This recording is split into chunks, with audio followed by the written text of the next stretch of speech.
belongs to me. It's time to walk away with no apology.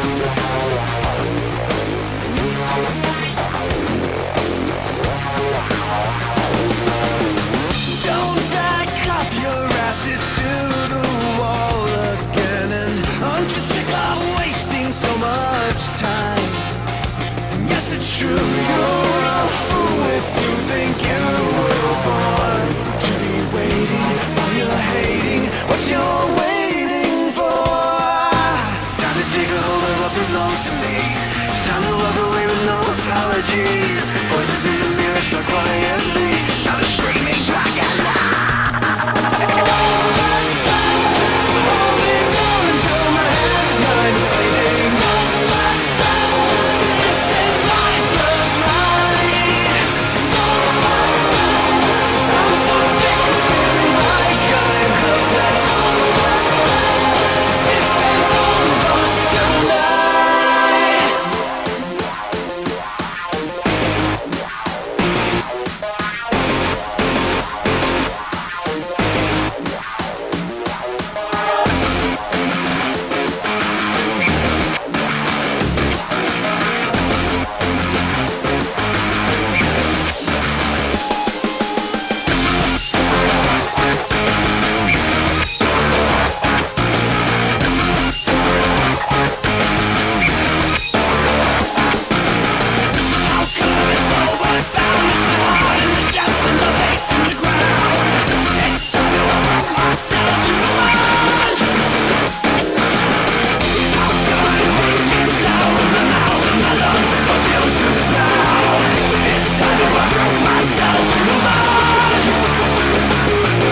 Voices in my head have all begun to sing. Voices in your head have all begun to sing. Sure as hell hope I am listening.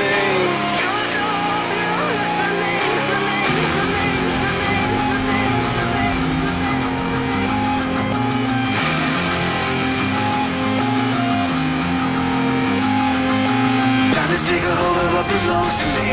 It's time to walk away with no apologies. Voices in the mirror struck quietly. Now they're screaming back at me. Holding on until my hands are blind waiting.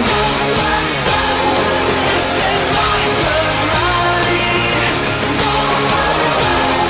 I'm so sick of feeling like I'm helpless.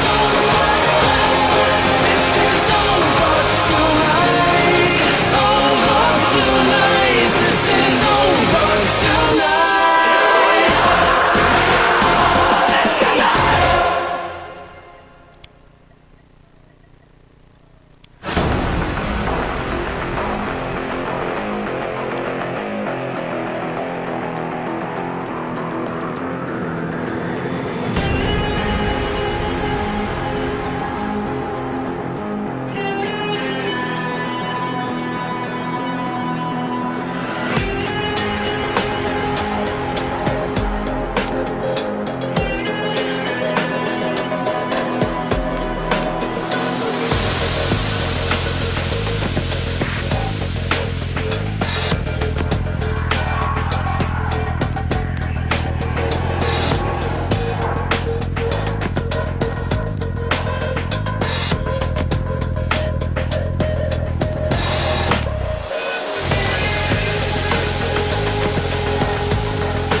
Welcome to the Garena Premier League. Today, I am your host. My name is Joey, and joining with me today is a special guest. Let him introduce himself. Hi, I'm Justin, and great to be back on the show again. Yep. So, we are at the Garena Premier League, where 6 teams from various countries battle it out, from Southeast Asia and Taiwan. 6 teams, we are going to contest for the Garena Premier League with a total prize pool of 40,000 at the end of the season. So let's have a brief overview of the GPL and how it's going to be done. So we have 6 teams in Garena Premier League, as I said, and the top 3 teams will be contesting at the end for the chance at 40k. The second team and the third team at the end of 40 matches, they will go into a best of 3, and the winner of this will go into a best of 5 against the top team of the league. Yep. So let's have a look at the league standings. The games today. Right, today we will have the first game, which is Team Saigon Jokers versus Team Singapore Sentinels, and we have seen a lot of new players recently, Justin. So yeah, in terms of Saigon Jokers, they have been getting more new players, and they have been doing really well. One of them is Nick's Water, playing a really strong game yesterday against KL Hunters. Yep, definitely. And for the second game, we would have Team KLH against the top titans of the league, Team Taipei Assassins. Alright, so let's have a look at the league standings. So currently for the league standings, we do have the Taipei Assassins on top of the tables with 10 wins and 1 losses out of the 11 games that they have played so far. Second to that is Singapore Sentinels with 9 wins, 2 losses. What's interesting is actually the third spot is being held by 3 teams, which is Manila Eagles, Kuala Lumpur Hunters and Saigon Jokers, all tied at 5 wins. Now, Manila Eagles has played 12 games, while Kuala Lumpur Hunters and Saigon Jokers will be playing their 12th game today. So if they do win their games, they will actually move up in the spot. So it is a very crucial match for Kuala Lumpur Hunters and Saigon Jokers today to see if they can pull out a victory. And in 6th place, we have Bangkok Titans. Yep. For at least this week, week 6. Yep, they have not secured a win yet, but I'm sure they will do better soon. Yep, that's true. Alright. So let's go into the first game, and we were going to introduce the teams. So let's move on to Team Saigon Jokers. Alright, we're going to move on to Team Saigon Jokers, and we're going to do an introduction for today. Yeah, for the Team Saigon Jokers, we actually have Melody playing support. We also have QTV playing top, Nick's Water playing AP mid, we have Junie jungling, and we have Violet on AD. Pretty standard composition so far within this past week. This has been the main team to actually go forward and play, and they have showed stunning victories, such as yesterday's upset where they overtook KL Hunters and snowballed out of control to victory. And on the side of Singapore Sentinels, Singapore Sentinels today, we would see Tofu Boy returning to his top lane. After last week he was away on a vacation. Tofu Boy will be returning to his top lane. Hallelujah will be taking the jungle, Darkness in the middle, LY4 at the AD carry, and Equivoker as support as usual. So this is going to be a very exciting match because both teams have their main players, and now with the new lineup in Team Saigon Jokers, I think that they can definitely put up a very, very good fight against Team Singapore Sentinels. They are not a team that is, just like some casual team that is put together by random players, but no, because these teammates have been playing very long together, especially Junie, Violet and QTV, they have been playing together very, very long, and they are recently introduced and added to the team, and they have really good team synergy. There's also a lot of at stake at the moment. If Singapore does win, it means they're one step higher on the bracket, and if Saigon Jokers do win, they also move up on the bracket ahead of the other competitors to secure. Both of them have a lot at stake at the moment. They do have a lot at stake, especially at the end of week 6 at the moment. So yes, definitely be going, tooth and nail to the end to get it. It's not going to be a pushover game, that's for sure. That's right. So I think that today, Nick's Water, he has been playing a really great AP middle. Yeah. And he has. Team, Darkness, he is also a good AP. But Nick's Water is that, he has that unconventional play style. Yeah, I mean, I have played against both of them before, and they are 2 very aggressive players. Nick's Water, who loves to roam. Once he's done with his lane, he roams around, he helps out the team a lot. Darkness, who dominates the lane. So it'd be really interesting to actually see who comes out on top. I do not believe they've actually met in the GPL thus far. Yeah. So this would actually be like a test of their skill to go up against each other. But I think the difference between Nick's Water and Darkness, both of them very good players, that Nick's Water, he has his own builds, you know, that sometimes, Yes, he does have unconventional builds that shock many people as they do not know how exactly to respond to these builds. And it does catch people off surprise, and especially in the GPL, this is week 6. Most of the teams have gone up against each other, At least and this is twice. the second round really Yeah, of meeting right, each that's other. right. So there must be interesting things that they must be coming up. So yes. Okay. So definitely this is going to be very interesting, and you see that QTV, you know, QTV is a new top lane for Team Saigon Jokers, and it's going to go up against Tofu. Yep. And you know, what do you think about that? Do you think QTV can put up a fight? QTV is a solid player. I'm very sure he can go up against Tofu. Whether there's going to be any discrepancies as to the CS or deaths or things of that sort will actually come down to what happens in game. You can't really theory craft as to what's going to happen because these two are top players. Yeah. I mean, I think a lot will rely on the jungler. Yeah. Alright. So now we're just going to go into the game. We're going to see the bans and picks being done by both teams. Alright, so we see Saigon Jokers on the left, means they have the first ban, first pick, and Team Singapore Sentinels on the right, which means they have the second pick. Alright, so we see the that Shen taken out so quickly by Team Saigon Jokers. I mean, that is the top ban Yeah. of the whole GPL out there. 11 times so far Shen has been banned out. But I think, you know, yesterday we seen KLH using Shen, but not doing too well. I think it was to do with a response to Probably the counter pick. the counter pick of KL being out there. Yep. And we see the Twisted Fate getting taken out by Team Saigon Jokers. Definitely careful and wary of Nick's Water. He plays a very good Twisted Fate. And Morgana getting taken out by, you know, by Saigon Jokers. Pretty conventional bans, pretty solid bans. Cockmore being a strong AD and AP carry. Although they nerfed the ratio of his ultimate. Yeah. But he's still strong in both aspects, I would say. But preferably, I think But more it's to really AD. interesting to see that, I mean, Shen, Morgana, Rise and Twisted Fate have been pretty top bans. Yeah. But Cogmore is not actually one of the top bans. Yeah, so I think it's probably a targeted ban, I would say, maybe. targeted, I'm unsure. Perhaps they're worried about team compositions such as, you know, putting his Cogmore behind and putting tanky Yeah, the protect the Cockmore Yeah, strength. protect the Cogmore strategy. And we do see Ari as the last ban. You see Mel's- Malphite, first pick. This is very interesting. First pick Malphite by Team Saigon Jokers. I'm not sure which lane he's going to go, but he's very effective as a top laner.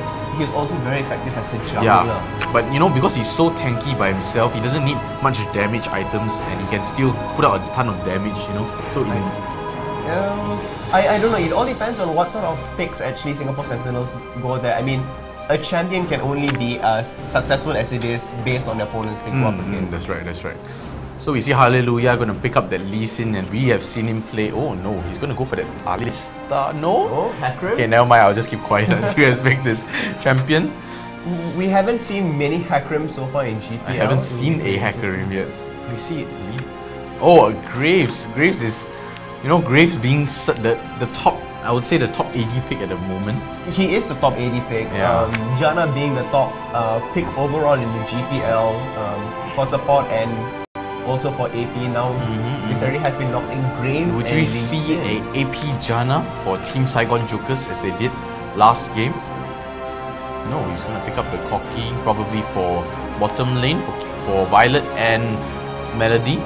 And we'll see the Alistar getting picked up, probably going to go to the jungle most likely, or a support we do not know. I do believe the reason why Saigon Jokers chose this sequence in choosing their champions is because it throws Singapore Sentinel off. Malphite can go top, he can jungle as well. Alistar can jungle or can support. Yeah, so definitely. they're unsure of who actually is going to do what in the end. Well, they're going to force Team Singapore Sentinels to actually pick first so they can Yeah, to probably reveal their counter pick. cards Yeah, out there. definitely. We see Jana being picked up. And I probably think, definitely it's going to be a support Jana, and we'll see an Anivia. Anivia is, you know, Anivia is such a solid champion, you know, with the walls.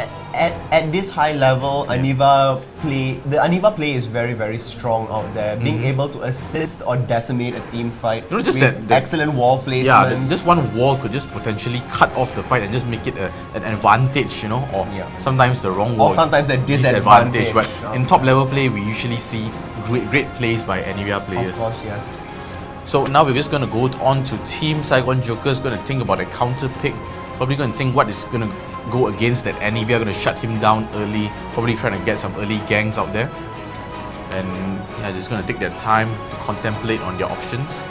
And we know that Nixwater, being himself, he has so many options. He can just pick anything and just be good at it. So we're going to see what he's going to It pick. would be pretty interesting if he does take an AP Lulu. But no, he looks like he's going to play AP Ezreal. AP Ezreal. I believe he's going to. I think it's the first time, probably, in the GPL, if I'm not mistaken. I'm In not sure. GPL, I believe it's the first time playing AP Ezreal.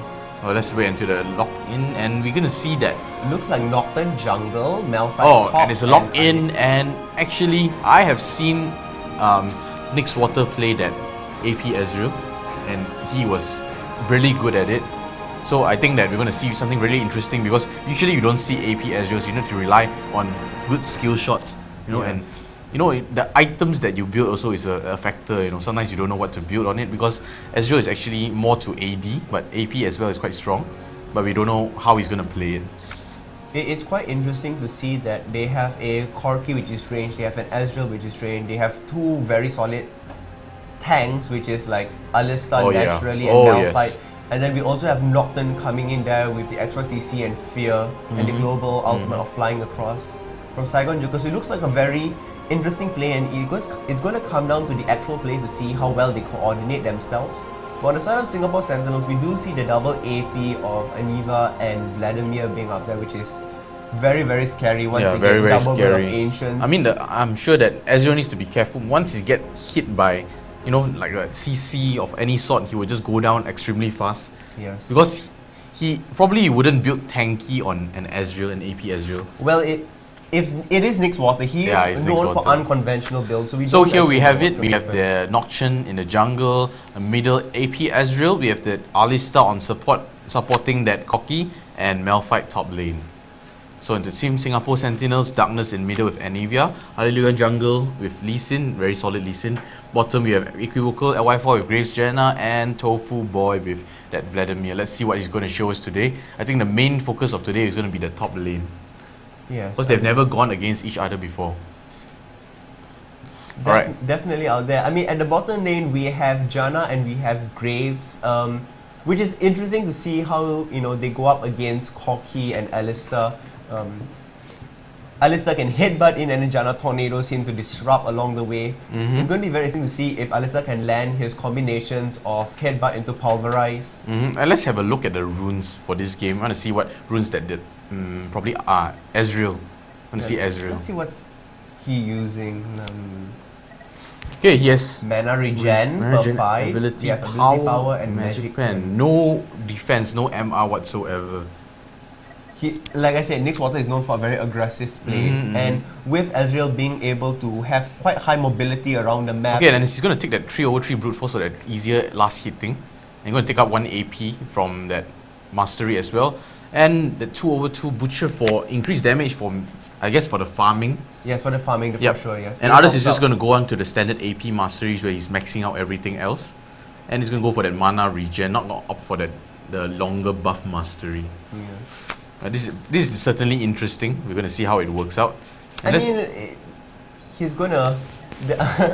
He's definitely going for the very aggressive play. He's not going to be one of those people who sits there and farms it all day. He's going out there for the kill. He wants to put pressure. I mean, Aniva does have her egg to, you know, receive quite a bit of a beating from there. But let's just see what Aniva has in comparison. Probably there's some standard AP runes, I would say.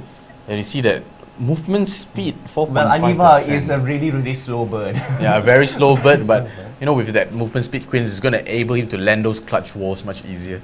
Yes, that's for sure, and also be able to escape Ezreal's skill shots. Yep, and both of them have actually no no magic resist whatsoever, and we see the 2109. He's opting to go for that standard AP mastery. It's just that he's not going to take Havoc. He's going to take that 2 attack damage mastery instead for that easier last hitting. And the rest is just standard AP masteries, as well as that mana regen and an increased buff duration. I mean, Aniva definitely needs the extra buff duration. She feeds on blue. Yep, that's right. She definitely feeds on blue, and that's what is needed. But Ezreal is not solely reliant on blue. Yep, that's right. It'll be a very interesting matchup in the mid lane. But let's look at QTV really quickly, and you'll see his Malphite, and see his runes. Esther is good. Yeah, magic resist, armor, magic pen. Okay. Probably that armor might not be needed. Alright. Okay, so yeah, the movement speed and that magic resist is definitely going to be very good against that Vladimir, but I'm not too sure what that armor is used for, but probably for I mean, yeah, for late game and stuff. I mean, definitely for Malphite, he wants to have some sort of tankiness to do with him. Mm-hmm. So yeah, 9-21-0, perfectly normal.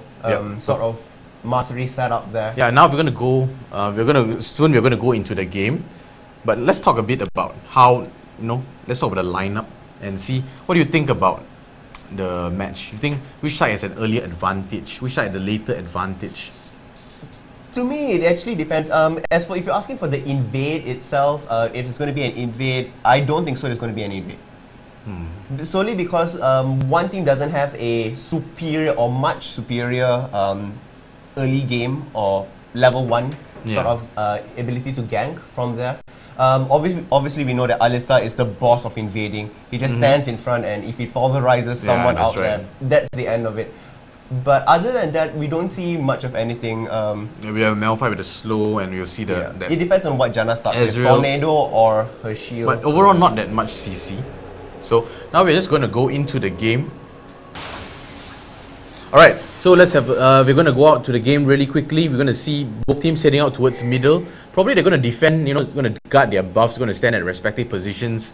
But if there's an early gank, an early invade that would really change the game, it would swing the game into one side's favor, definitely. Yes, but at the moment of the spread, it looks like everybody's just going to cover their own bases. I highly doubt it's going to be anything. We do see Hallelujah being quite close, standing right in the middle of the river there. Yeah, and Hallelujah is a phenomenal jungler, I would say, and he is really, he has that ability to go in a fight and just come out without dying. He has that confidence. Definitely as Lee Sin being able to dash in and dash out is interesting. His judgment is good too. His judgment is good. We see a ward getting thrown down there by Team Saigon Jokers. Going to be revealing that both bushes at the top lane, that tri-brush and that side brush. I don't think so. They want to get any sort of surprises, so better to be safe than sorry. But actually, what's playing on my mind is that is Lee Sin going to give the blue buff to Aniva at level 1? Because Lee Sin doesn't need blue buff to start with. Well, in my opinion, I think that Anivia does not need that early blue, because you don't have that ultimate, and you don't need to spam that much. So it's easier for Lee Sin to pick up the blue and clear the jungle much faster, although he doesn't need the mana regen.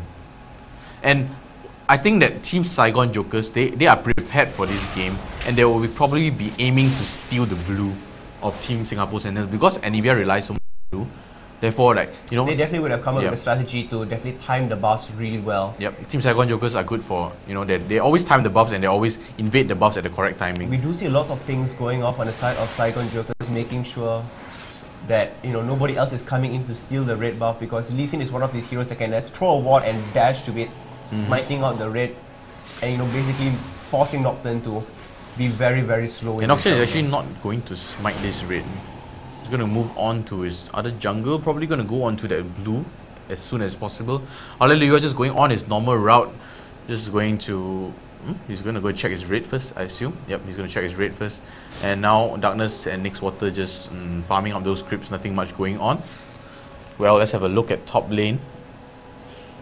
Yep, it's just a farming phase for now, and not much damage is going to be done for both teams. So both junglers basically have taken their buffs. Nocturne is now taking his blue, and Lee Sin has already secured his raid, going on to golems at the moment. But both of them have started, boots. So I think we're going to see an early gank on top lane. We see both Lee Sin both of and them are Nocturne moving up there at the moment. What's going to happen at a try and push as they both meet each other? The fear goes off as well. The response of Vladimir is coming up there. Malphite was a little bit slow on his response. Oh, but he is coming in. Nice dash and safeguard from Lee Sin, preventing any sort of extra damage. He took all 3 skills at level 3. Lee Sin is actually coming back, going around for it. And Nocturne sees it, and Nocturne's replying as well. Will Malphite go in at the same time as Nocturne?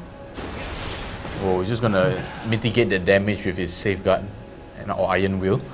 So nothing much going on. We're going to see a few trades here and there, but otherwise, no one's in really any danger. No one burned their flash, and everything's all good. We do see Ezreal taking a 10 CS lead at the 3-minute mark already. At 18 CS to Aniva. Definitely, he took up. He took that that mastery for that increased attack nice damage. headbutt into pulverized by Alistar there. Yep, but not going to be able to follow up much at this point. The Grave's going to pop his health potion. Lee Sin has picked up the cloth armor, and yeah, Nocturne has also picked up a cloth armor. Like they're mirroring each other. So far, very similar items. Nothing much different. And we actually see Ezreal pushing Anivia back to his turret, his tower. Denying all that extra creeps. Let's come to it. The disparity is now 15 creeps at the moment, and I believe it's going to grow until Anivia gets level 6 and is able to farm. When it's level 6, it'll be much easier for the Anivia going to be able to just unleash that ultimate and that flash frost instantly, clearing the whole creep wave. Yep. Alright, so Lee Sin is going to go hit into the brush, but otherwise not going to get a gank. QTV being extremely cautious, going to go back to his base, get his ruby mana crystal. Interesting choice of build. Definitely. I mean, for Malphite, yes it is. Yep. Alright, so both brushes are awarded at the bottom lane. It's actually quite interesting to see that Anivia has wasted, I wouldn't say wasted, has used all her health pots.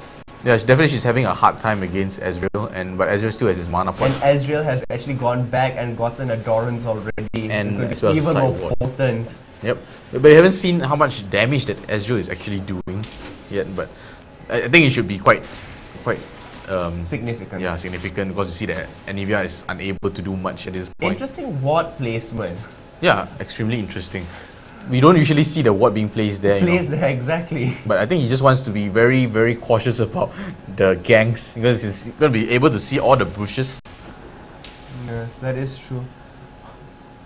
Well, Anivia has definitely caught up in CS there, so there's nothing much surprising with Ezreal actually returning back. There's no real disparity so far. But will Tofu go down? He does start up with a Sanguine Pool. The fear goes off. Will actually work. They're going to flash into it, and Tofu is just going to flash away. That was a failed flash. First blood. There it goes. Well, and both of them actually survived with extremely low health. It was because the tower aggro switched out. Will Nocturne get out of it? And Hallelujah is actually failing to check Junie out. Junie being very cautious. Yep, and he's actually juking that. And Nyx Water actually going in to respond in case Lee Sin does come out there. Will he be able to escape in time? And yes, he does. Excellent play by Saigon Jokers. And they have a 500 goal lead at the moment. And I thought for sure that someone was going to go down for Team Saigon Jokers, but they actually shared the damage The together. Ignite did go off onto Nocturne, and the tower aggro changed. That's what changed all of it. Oh, we see an exhaust going down onto LY4. Alistar is just going to headbutt him back. Is he going to? No, he's not going to headbutt him back. Violet actually Valkyries out just to save himself. I think if he actually used his headbutt, probably he's going to put Violet into more danger. Yes, he would have.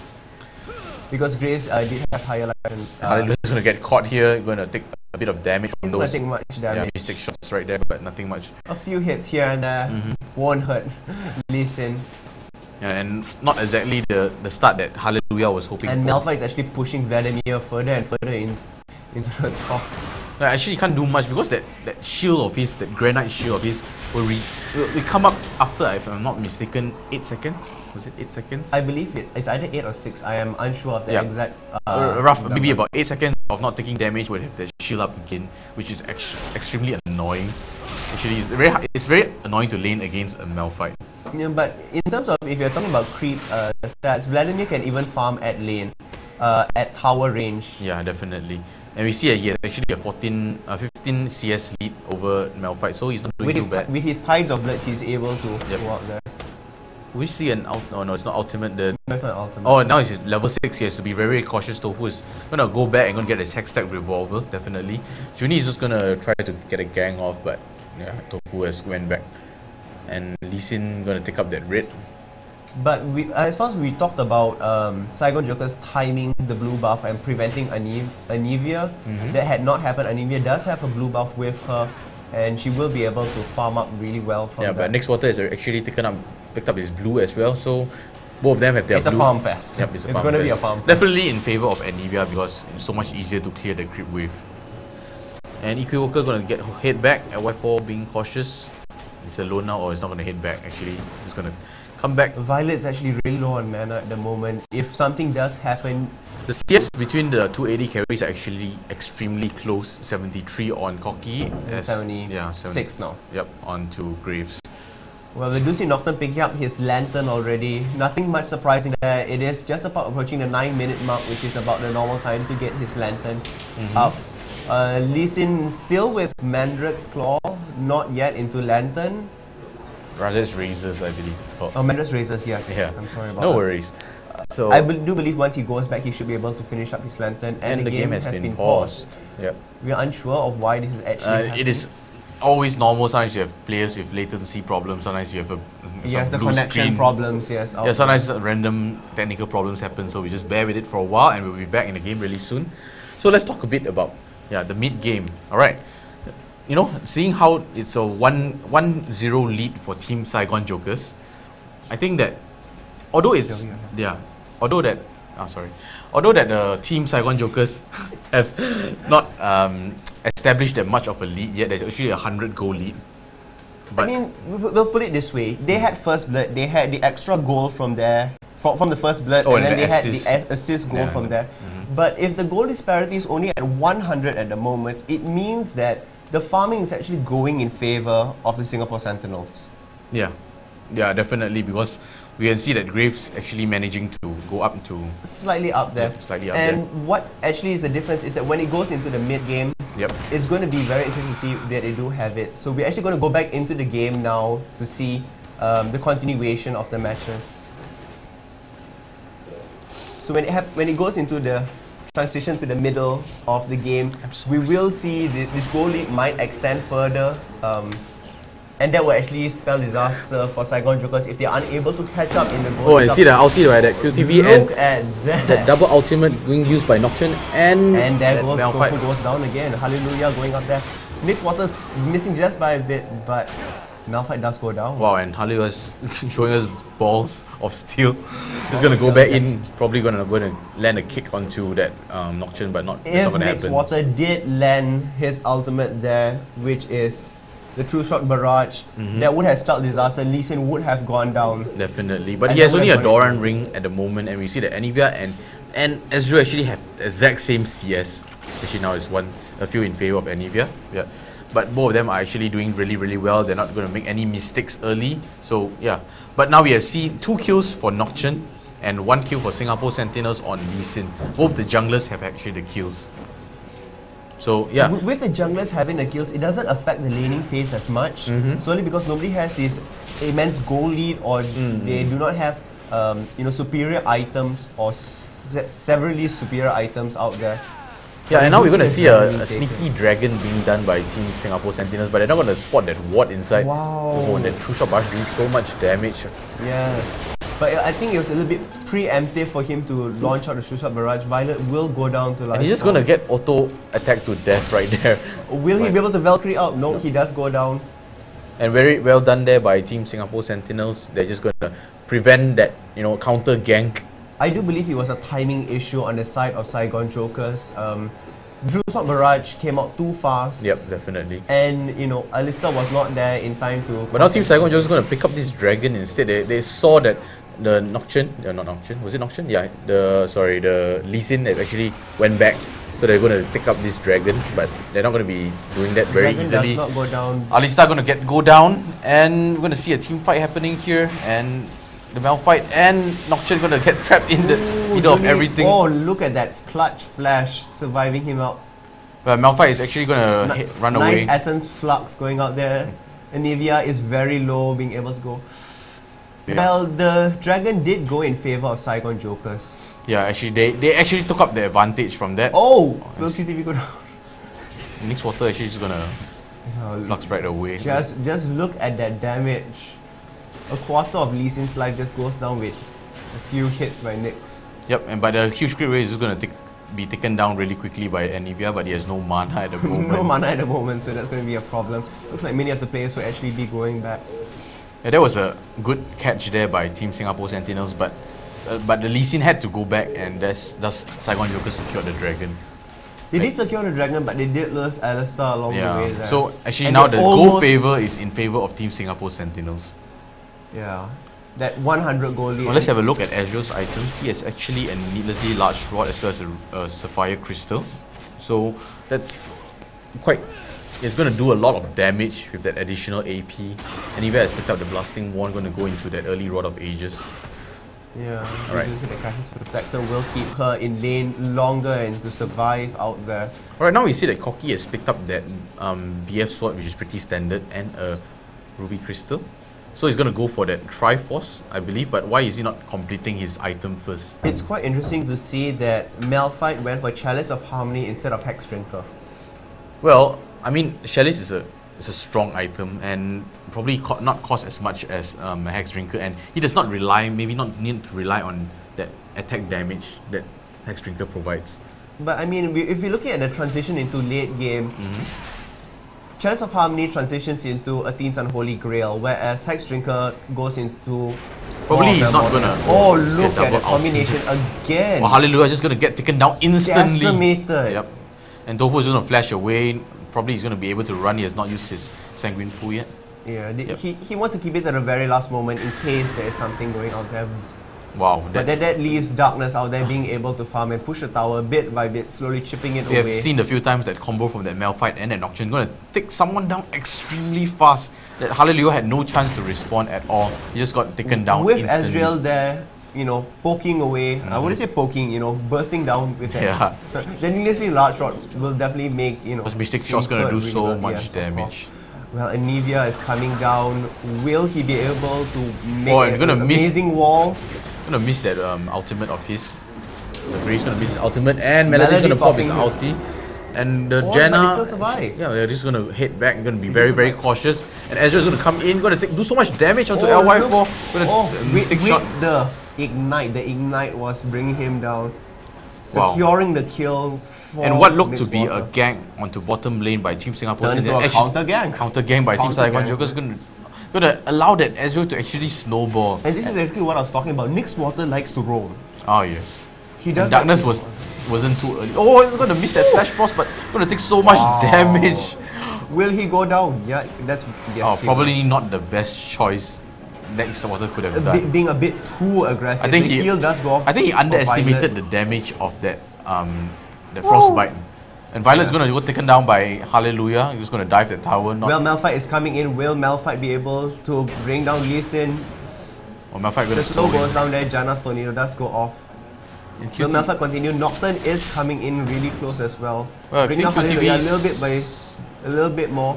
I do believe QTV is just there to provide the Yeah, his ultimate vision. is not. The ignite did up go yet. off as well. Yeah, he's not gonna get the Hallelujah though. He's gonna survive with very little HP. That sliver of health. Yep, the sliver of health. And top lane is gonna get pushed by Tofu here. He's gonna need. Oh, that- look at that Arcane Barrage. Oh, it's gonna. Trying to aim for Listen, but no, Listen is already back in Yeah, probably if his you phase. used it a bit earlier, probably you'd maybe had a chance on hitting Lee Sin, but yeah, too late. Tofu is gonna take up that top lane tower, I presume. I Oh, don't no, not believe he's really. gonna push the tower, Malphite no. is gonna hit on the top lane. He's gonna stop Tofu in his tracks. Well, now Malphite has a Chalice and a Glacial Shroud. Wow, it's extremely tanky now. But Tofu is just gonna head back. He's cautious. He has no ward. He has no sight. So yeah, he's just gonna be safe and head back to his lane. Probably gonna teleport home, get some items. I like the QTV immediately placed the ward there so that he can farm in lane and, you know, be safe. He knows exactly what's happening because the first tower of Singapore Sentinels on top is already down, so he That's can right. venture a little bit further. And And we're gonna see that Mixed Water is gonna hit into that early Rabadon's death cap. He's gonna transition extremely quickly. I thought he was gonna do something with that Sapphire Crystal of his, maybe go for an early Shin, but no, he's just gonna. no, he's going to go into a death cap because he needs the extra damage to help out in team fights because we do see that he wonders a lot. So Yep. And the but he extra needs to be damage. very careful of that Anivia because as you see just now, he actually went right into her ultimate and that Frostbite combo, which hurt him so much. Especially Ignite taking down instantly. I don't believe he thought that it would deal so much Yeah, damage. that's why he underestimated the yeah. damage. But Anivia is that kind of champion that does not need that much AP. Just need that magic penetration, and you would do a lot of damage as well. When you are getting, you have that frost effect on you, you will Yes, of get course. 2 times damage from that frostbite. That's right. Alright, so now the Team Saigon Jokers are just going to clear this ward and going to prepare for Dragon. It's going to spawn anytime now, I believe. It should be soon. Both teams are posturing up for it, but we do see Tofu continuously pushing top. So if Singapore does lose out the Dragon, they at least do get the top lane. Yeah, and Tofu not being able to dominate his lane as he always does. It's a good play by Malphite and Nocturne, going to secure those early gangs on him. Not going to allow him to snowball. You know, so he's actually behind now, and he needs to he needs to work on it and try to secure his advantage. Well, the Malphite Nocturne combo is now available once again. It's now available once again. Both of them being up there. Nice pink ward place by Equivocal to get out 2 wards for the price of 1. Yeah, definitely a very worthy trade right there. So now the red buff is up for Team Saigon Jokers. Think they're just gonna let Cocky take it. Oh no, never mind. Hallelujah is gonna engage onto Junie. Both of them. The fear does go off. Interesting. Oh, and this is not very good for Junie. He's gonna get caught. Not really. He's gonna pop that spell shield. He's not gonna be able to be slowed by Lee Sin. Not be able to be ulted. I think they're gonna try to catch him, but the Flash Frost barely missing right there by Anivia. Barely missing. That was actually close. If he did get stunned by it, a nice wall placement behind of Nocturne would have shut him down. Yep, especially with Lee Sin really close and Vladimir. But we see that he has his flash up, so probably he wouldn't have gone down as well. Yeah, but it will force him to burn his flash. Yes, which is deadly. In the sense that since they are doing this Malphite Nocturne combo, bringing one of them down will delay their possibilities of carrying out this combination.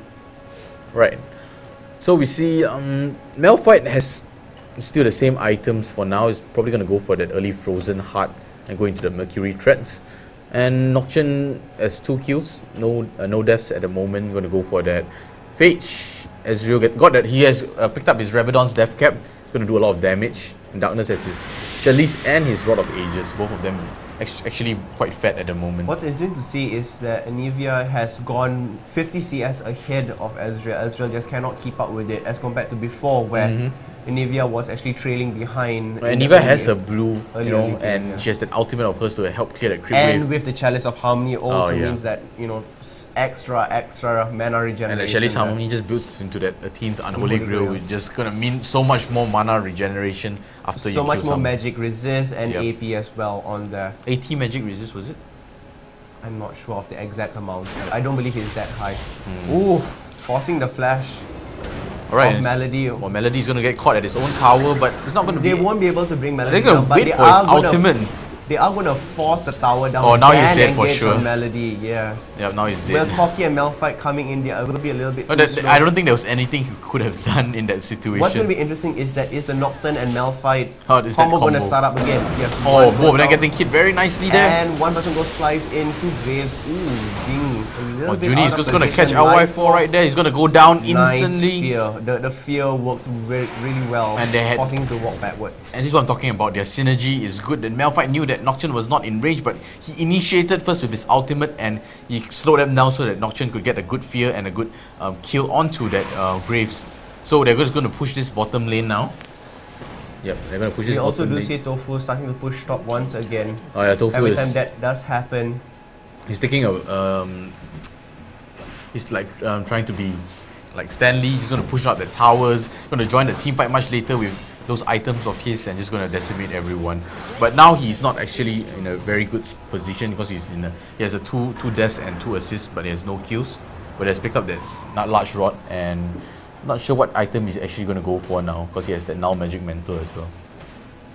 It will be pretty interesting to see if the Null Magic Mantle does transform into another Athene's Unholy Grail, but that's pointless because he doesn't regenerate mana. Probably he would go into... He could go into any Aegis of Legion to help out. I think he would go for that Magic Resist, the Kindle Gem, and goes into that... That Kindle Gem goes into the Spirit Visage, that's right. Oh, the Spirit Visage. Yeah, that's what I was trying to say. I was thinking, what item was that? Yeah, just came to mind. No worries there.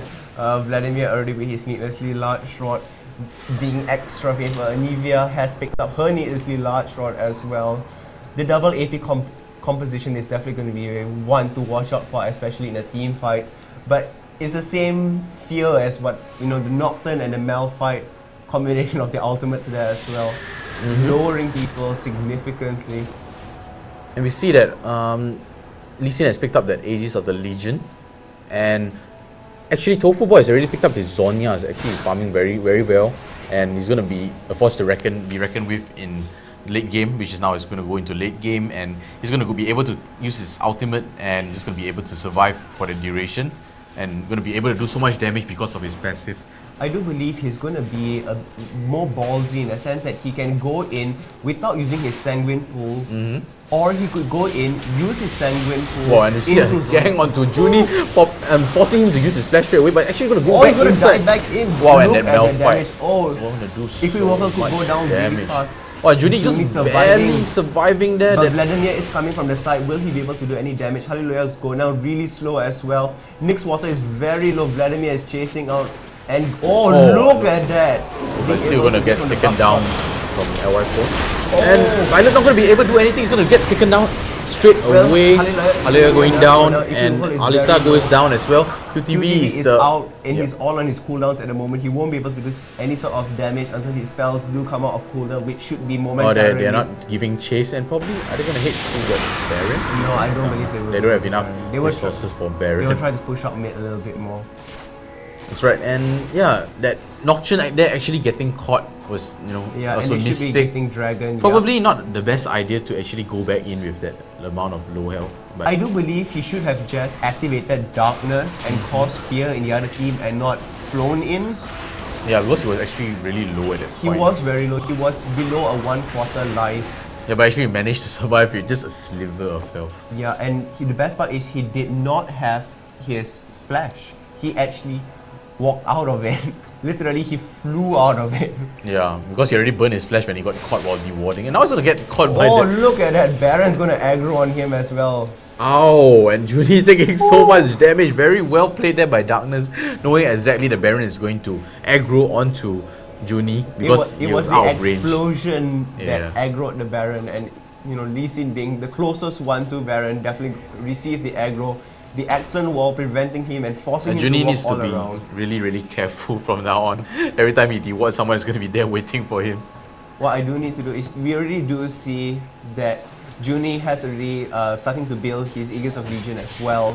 We see the cloth armor and Null Mantle being built there. Definitely Magic Resist is the name of the game for Saigon Jokers if they want to withstand the damage from Vladimir and Anivia. Vladimir and also Janna deals magic damage. I don't think there's much. There's not much magic damage there, but having it, definitely. every little bit counts. And we see that there was Shurelia on Team Singapore Sentinels being picked up by Janna, so now they have an Aegis and a Shurelia going to be able them to survive team fights longer and escape or initiate easier. But we see that Team Saigon Jokers do not have any of that at the moment. They don't have an aura effect item. Not yet, but it's going to come out soon. Yep, definitely. It's going to come out soon.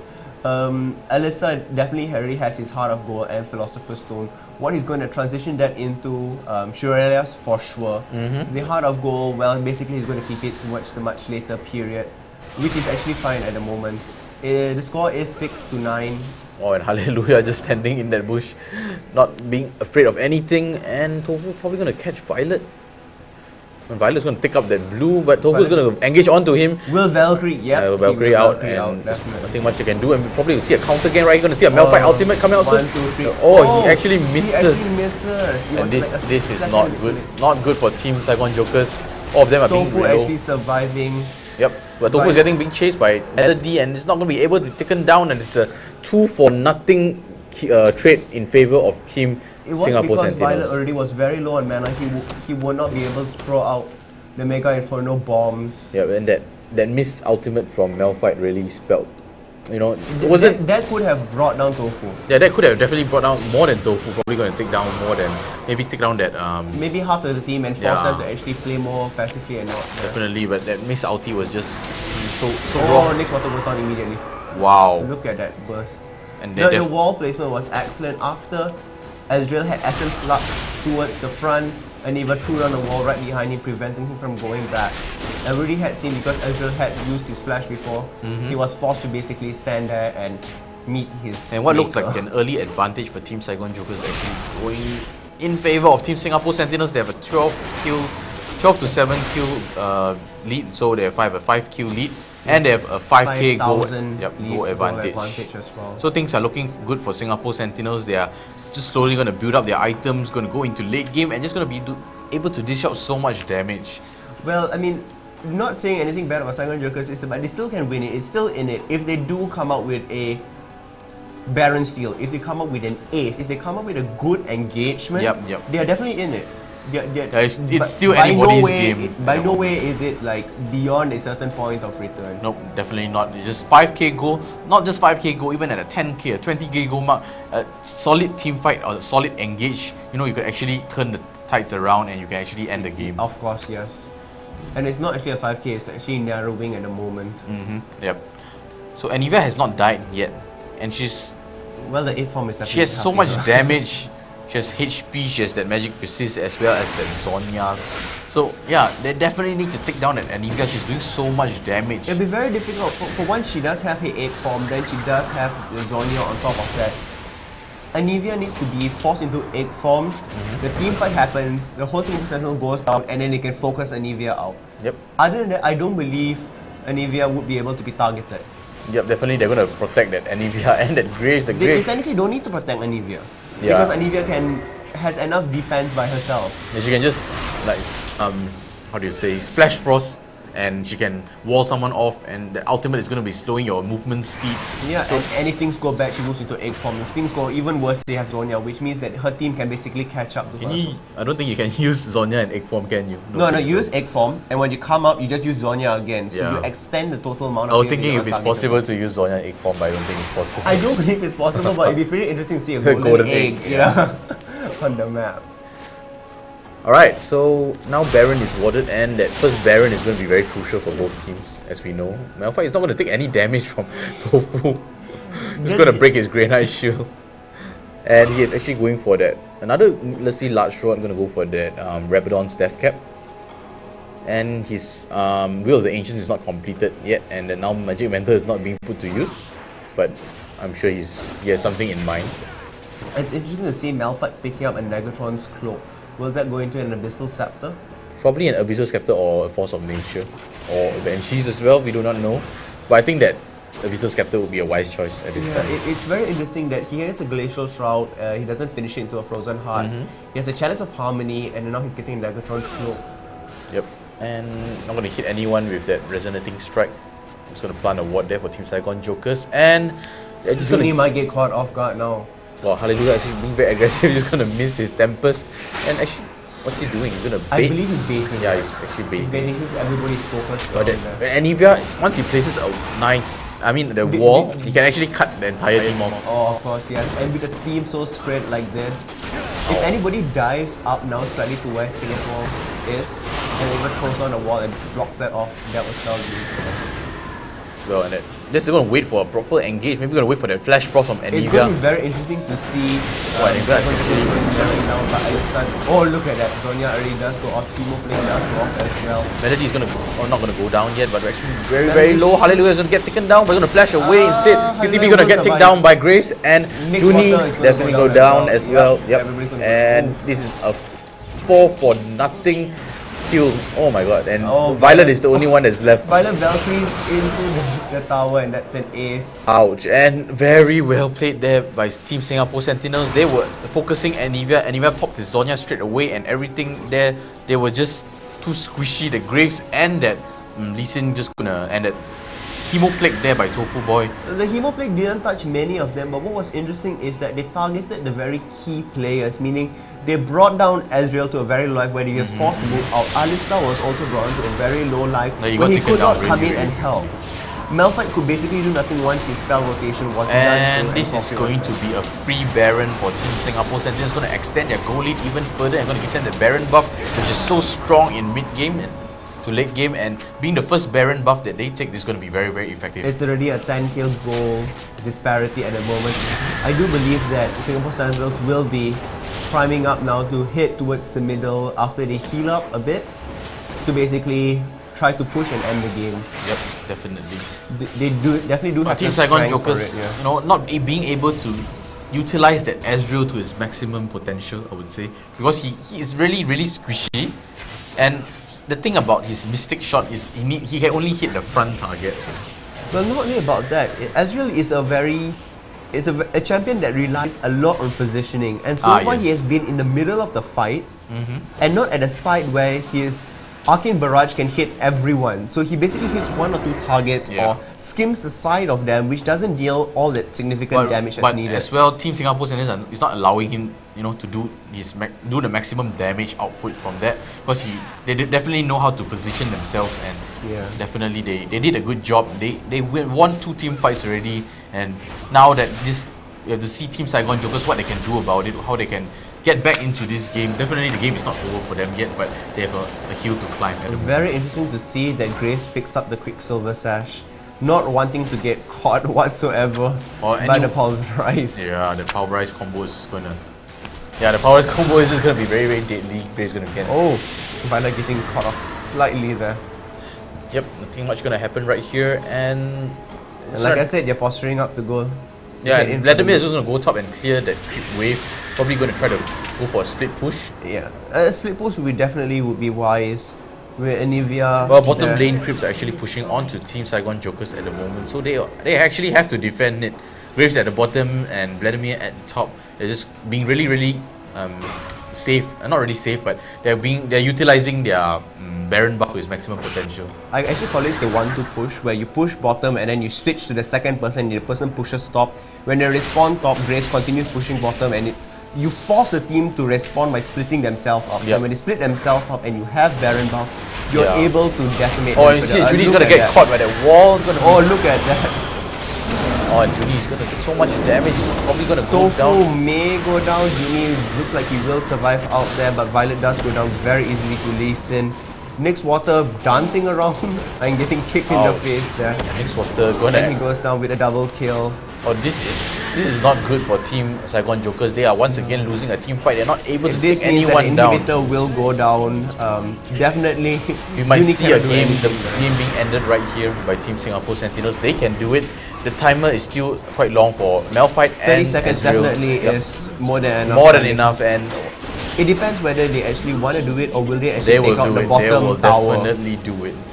And we're going to see Team Singapore Sentinels probably going to take this game right now. Look at how fast the tower goes. Yeah, the tower is just going down extremely fast. The Anivia magically disappearing. Anivia has been the key player in this game. And look at Ivigo pushing Junie back into the base, and this looks like this will be it. Ladies and gentlemen, GG. Well, very well played there by Team Singapore Sentinels. They have shown that they are one of their top 2 placing in the league is not for nothing. Definitely. And let's have a look at the score screen.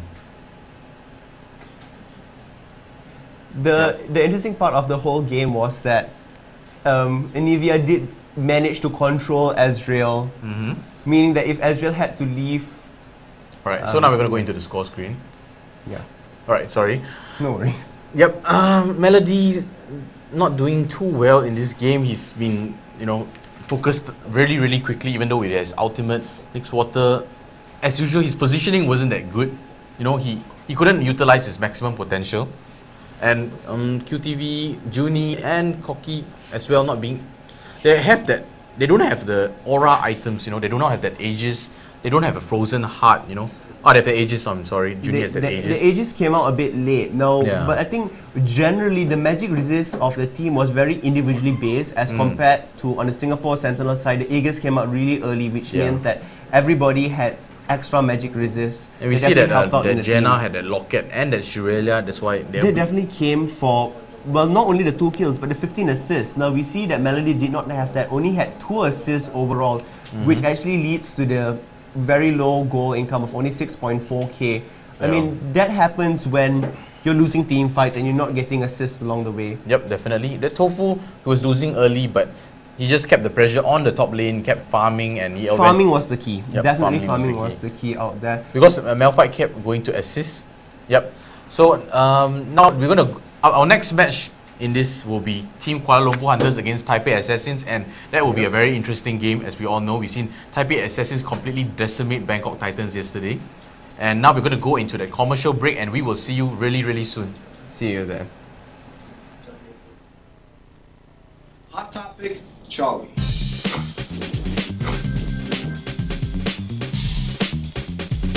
Hello Summoners, this is Tuna here and welcome to another episode of In the League, your weekly GPL show. This past Sunday, an epic tie-breaking matchup took place between the Singapore Sentinels and the Taipei Assassins. And what a matchup it was! The Sentinels were in control for most of the game, but the Assassins took the match after a late game error or two from the Sentinels. So what exactly happened? We caught up with the Sentinels to find out what or who cost them the match. Chowy lah!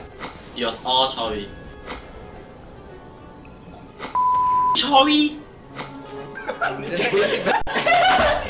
We all love Chowy. Chowy, we love you! TPA played a very good game. Even though we were in the lead, they kept the goal difference very close the entire game. There are some mistakes we did during the engages. Of course, the most important one is the famous Elisa one. We could have won the game, but we got too greedy. Our strategy and teamwork has improved.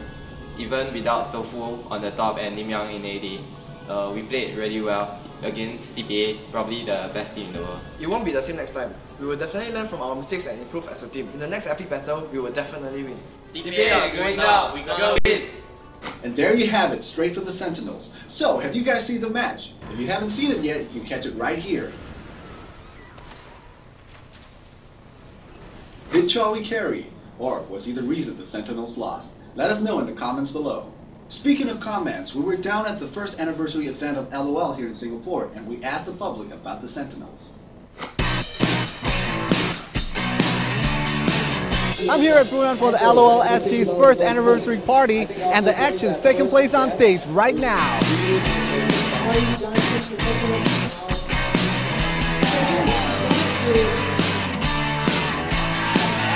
So who's your favorite SGS player and why? Kailing, cause is the brains behind the whole operation, and I think he will lead SGS to victory. Hallelujah, because he got the highest below and his skill is awesome. The way that he plays is badass. My favorite SGS player is Tofu because he dominates the top lane and never dies. Tofu boy, since he's cute, he's fat, but he's deadly. Kailing, Tofu boy, Tofu boy, Tofu boy, Tofu boy. Tofu boy because he's awesome. FOI, SGS, hallelujah, Tofu, Chowy, hallelujah. Hallelujah too, because he coordinates his gangs very well. Tofu, hallelujah. Equivocal. So far he has been playing a very good support. Chowy and LY4. Kailing and Darkness. For Kailing, I really like his strategies and the Shaco he played in WCG. As for Darkness, I also really like the Jana he played in WCG for support. My favorite SGS player is SGS LY4 because he's the best AD carry in the scene. Like Equivocal, SGS, Chowy, Like4, Kailing, Chowy, Kailing. Chowy, because his like AT mid is like really super scary and everyone just doesn't want to play with him. Well, I'm a Singaporean, so I cheer for Singapore. Yeah, go SGS. I think the SGS will win. SGS will win. SGS will win. SGS will win because Chowy will carry them. I'm gonna support SGS because they're Singaporean and go local, man. I want to support Singapore, but I think Taipei might win it based on the history. You know, they've been beating Singapore a couple of times already. No. But let's hope, you know, things change. Go SGS! Go SGS! SGS win the league. SGS for the win! SGS for the win! Awesome SGS! SGS for the win! SGS for the win! SGS, Chowy loves triangles. SGS fighting! Go SGS, Hemi is so hot. Go SGS, win GPL! SGS don't throw game! Lim Yang's beauty will win the game. Go Sentinels! Be sure to tune in to the GPL from Friday to Sunday, 8 p.m. onwards. This week we have an epic rematch between the Taipei Assassins and the only team to beat them, the Manila Eagles. You don't want to miss that. And that's it for this week, and if you did enjoy the show, please subscribe to our channel and check out our last week's video right here. Until next time, this is Tuna, signing off.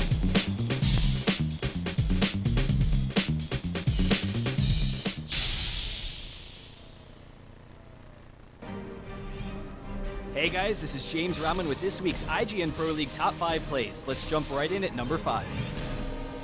Starting off, we have Sloopy returning from last week playing as Katarina, trying to chase down an Ashe. Will ward jump over the wall, but now we have Rise as well, and the flash over the Ashe arrow picks up the first kill, and then using the ultimate, is he going to be able to get it? Yes, the double kill.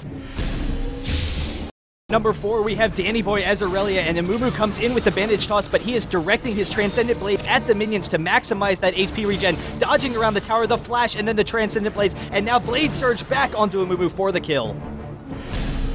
At number 3, we have Taiwan's own Taipei Assassins versus World Elite in the Garena Premier League, and Morgana with the flash in and the ultimate, then the knockup from Alistar, and then the double knockup from Lulu as well. They're going to pick up a quick double kill, and then chasing them down, very easily pick up the ace. Awesome play all around from Taipei Assassins.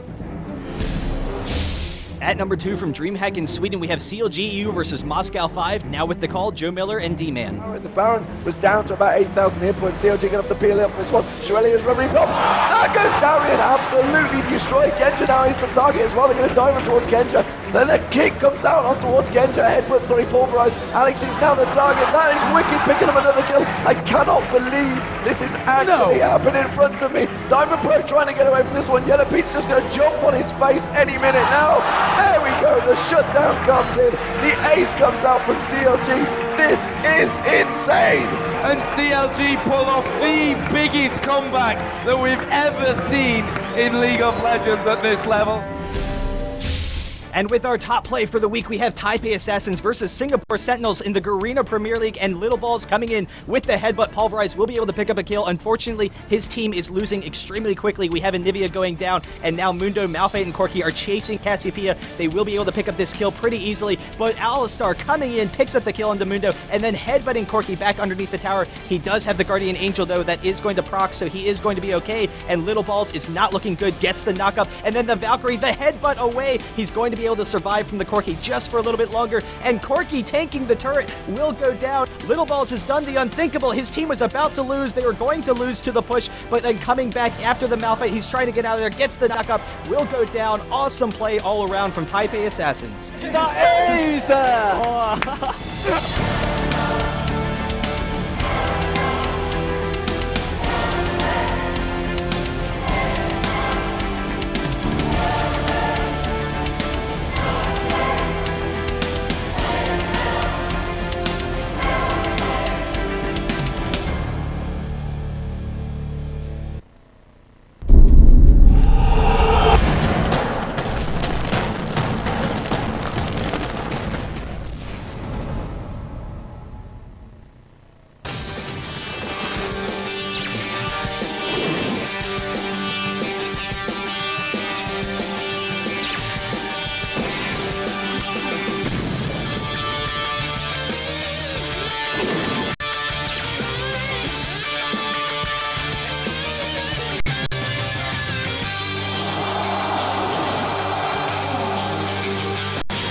Hello and welcome back to the Garena Premier League. I am Joey, your host for today, and I have another special guest with me today. Why don't you tell us a bit more about yourself? Hello guys, I am Momojin, and yes, I am new to this commentating scene here, and I feel very, very privileged indeed to be invited here to cast aside with you, Joey. No problem. So, Momojin, just tell us, a bit about your gaming history, your background. Have you been any commentating history? I'm actually inspired to actually go on YouTube. That's how I actually started into commentating. I actually got inspired to go into YouTube and actually started commentating, and since I actually played LOL at the same time, I thought why not just commentate on the games I play at the same time. So that's how I actually grow in terms of playing LOL and of course commentating. But yeah, let's see what I have to offer in today's match. Alright guys, so just now we saw a mystery girl that actually appeared in front of your screen for a few seconds. If you actually watched the advertisement, our ads that we had, and we will have featured an exclusive interview with her. She is a gamer girl, but I will not reveal or mention her name. So you guys look forward to that, and it'll be very interesting. I'm sure all of you are dying to know who she is. Mysterious. All right. So before we go into our second game, which will be starting in a while, we're going to talk about the photo contest for our anniversary, first year anniversary.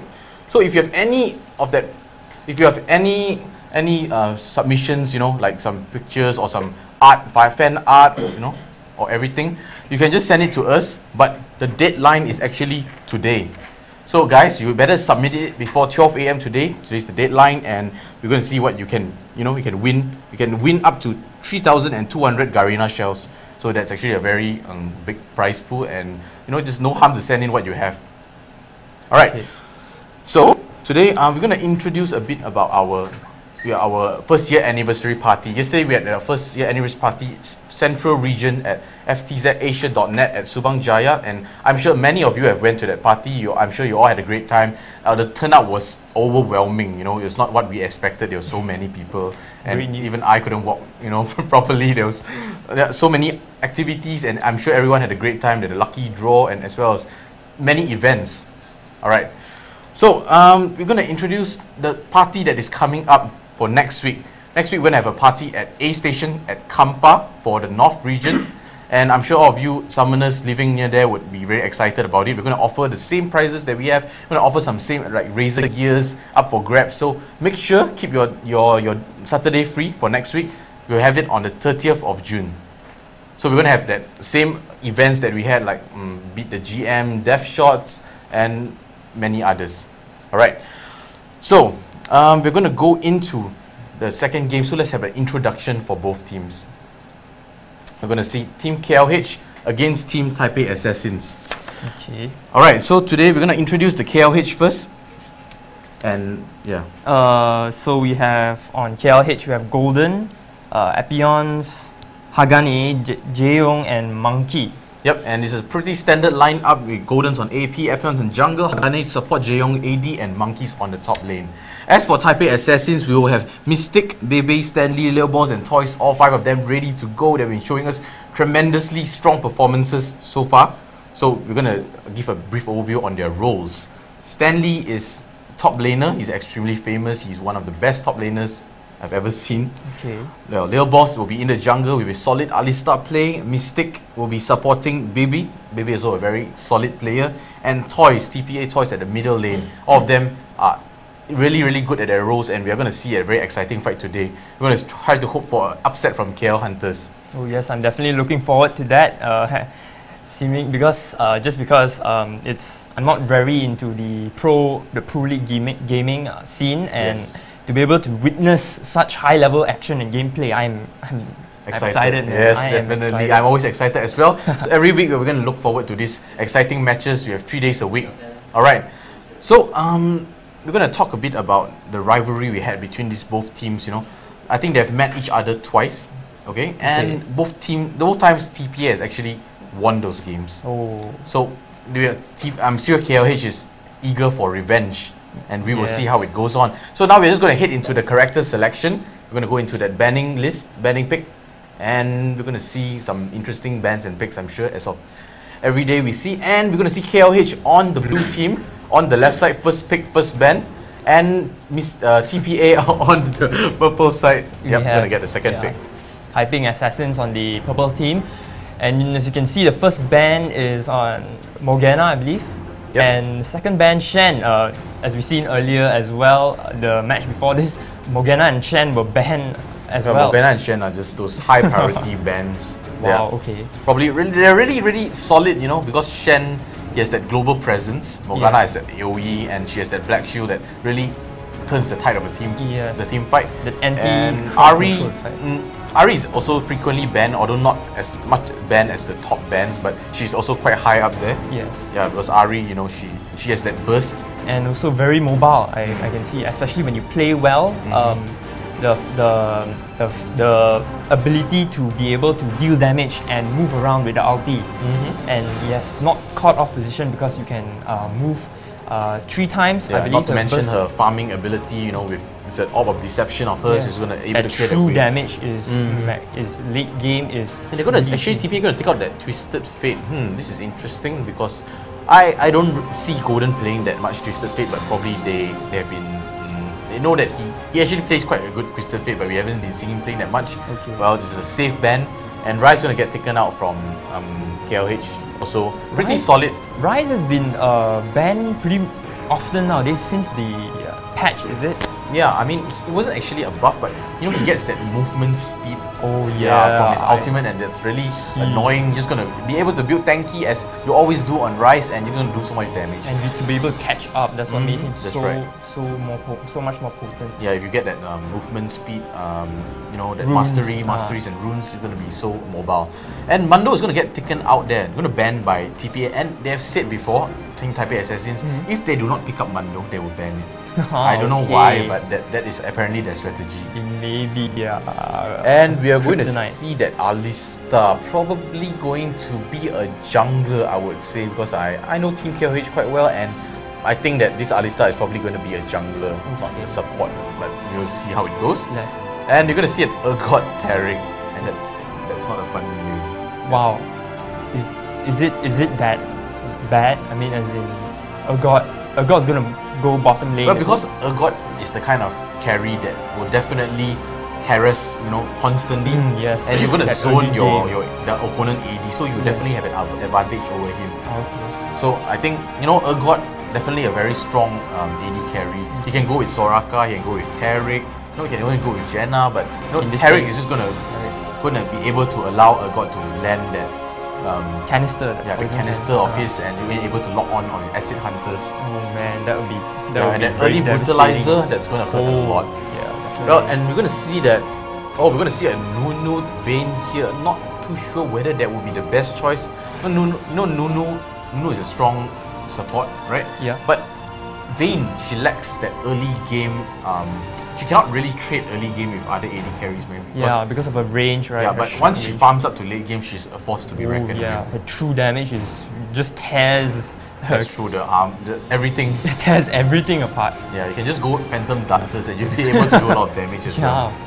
Well, so we're going to see how it goes on the bottom lane. Maybe they're going to go for that sneaky gang that they had last time. They actually did an early gang on bottom lane. Ooh. Alright, so we're going to see Toy's going to pick up his Anivia. His Anivia is one of his favorite champions, and he's extremely good with it. We have seen TPA play against Team Singapore Sentinels last week, and he actually used that Anivia to great effect. And if they did not pick that Anivia, they picked some other AP carry, I do not think that they would have got back from the game. It was a very close match last week. Okay. Wow. And Bebe is going to pick up that Nautilus for the jungle, so Lil Ball's definitely going to take up that Nautilus jungle. Monkey's going to go with Malphite, as we can see here, and Jaeyoung is taking his sweet time. They're just going to wait up for that AP carry. Going to think of what is the best AP carry to sustain or counter Anivia when it comes to mid to late game. Because Anivia is not strong early game, but once she hits 6, she'll be able to clear waves easily. Yeah, and she's, oh man, when I come across like pro Anivias who know what they're doing, right, is devastating. It's horrible for my team. That's right. Oh, okay, we are seeing Carters. I don't believe I've seen Goldens play Carters yet. I'm not too sure about that, but I think this is my first time seeing Golden playing Carters. And Carters, well, he's something like Anivia. He scales late game, and he picks up that Rod of Ages. And we see that he has the same how do you say, late game as Anivia. Just going to build up, going to farm up those creeps, and he's going to go inside, open his defile, and going to cause a lot of damage. Similar to Anivia with her ultimate. Yes. But both of them have that wall. And that Carter's wall is going to slow you really, really much, and going to be, if I'm not mistaken, will reduce your magic resist. Your magic resist. And both of them have quite good casting ranges, I believe. Both of them have equally good long range casting. And we're going to see the middle how it works out for both teams. And oh my god, Akali. Top, I assume? Yep, definitely. The only slot available to, and we know that Stanley is top lane for Taipei Assassins, and every single week I've been seeing him play a different champion. Oh, okay. Then. And he's gonna go up against a Malphite. The Malphite, it'll be interesting to see how this works out. Okay, so we're gonna see Golden on Karthus, Epions as on jungle as Alistar as predicted. Okay. Jaeyoung and Hagane bottom with that Nunu and Vayne with very strong late game, but we're gonna see how they work out early game. Yeah. And Monkeys as top lane as Malphite. Malphite, you know, strong, you know, he's a strong top laner, not being able to be harassed very easily. He has that Granite Shield, right? Does Monkeys play Malphite often? Yeah, he does play quite a lot of Malphite in the Taiwan server, and he has quite a few heroes, so... Okay. But I want to see how Stanley, being an Akali, would deal against that Malphite. Yeah, that would be interesting. Alright, let's just have a look at Stanley's masteries and runes. Alright, he's going for that. Interesting. Armor, definitely to sustain against Malphite. The reason why he's taking this 8.5 physical damage and this ability power is to able to unlock his passives. He has two passives. One is to increase his AP. Yeah, one is increase his AP damage. Yep. And one is able to unlock the spell vamp. Spell vamp. That's right. Very well done. Yeah. Well, so Akali, you know, early game is important for Akali. Yes, definitely. Because if you do not do well early game, if you cannot farm up your items, then you're just not going to be able to do much. Because Akali is an anti-carry, I would say. Yeah, an assassin that goes... Assassin. She can just dive in and do a lot of damage, take out a huge chunk. Maybe you can rush the early Lich Bane, or the early Death Cap, or the early Rallies, or the early Gunblade. All of them are viable options. Yes, and very potent on her as well. Yeah, with her first skill, with her ultimate being comboed together, that's going to do a lot of damage. Yeah. Alright, so she's going for that 2190, going to take the armor, quite standard AP masteries, but not going to take his Archmage. Instead, going to opt for his AP and his brute force, going to allow him to last hit easier. You know, we see a lot of players taking up their mastery even though they're playing AP. So yeah, nothing wrong with that. That's actually quite a good choice. Going to do more damage on auto attacks as well. Wow. Okay. So what else we have here? All right, let's have a look at Monkey's masteries. Yeah, Monkey's masteries. Wow.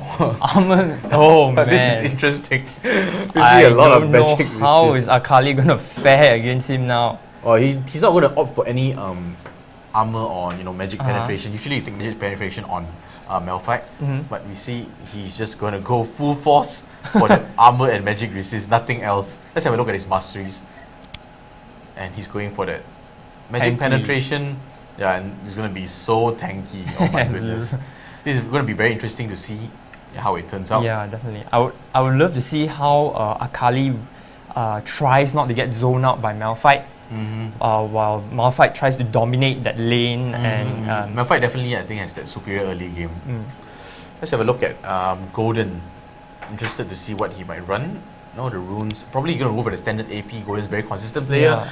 A 10 magic pen, 22 AP at level 18, 15 flat AP. 8.4 armor and a bit of mana regen.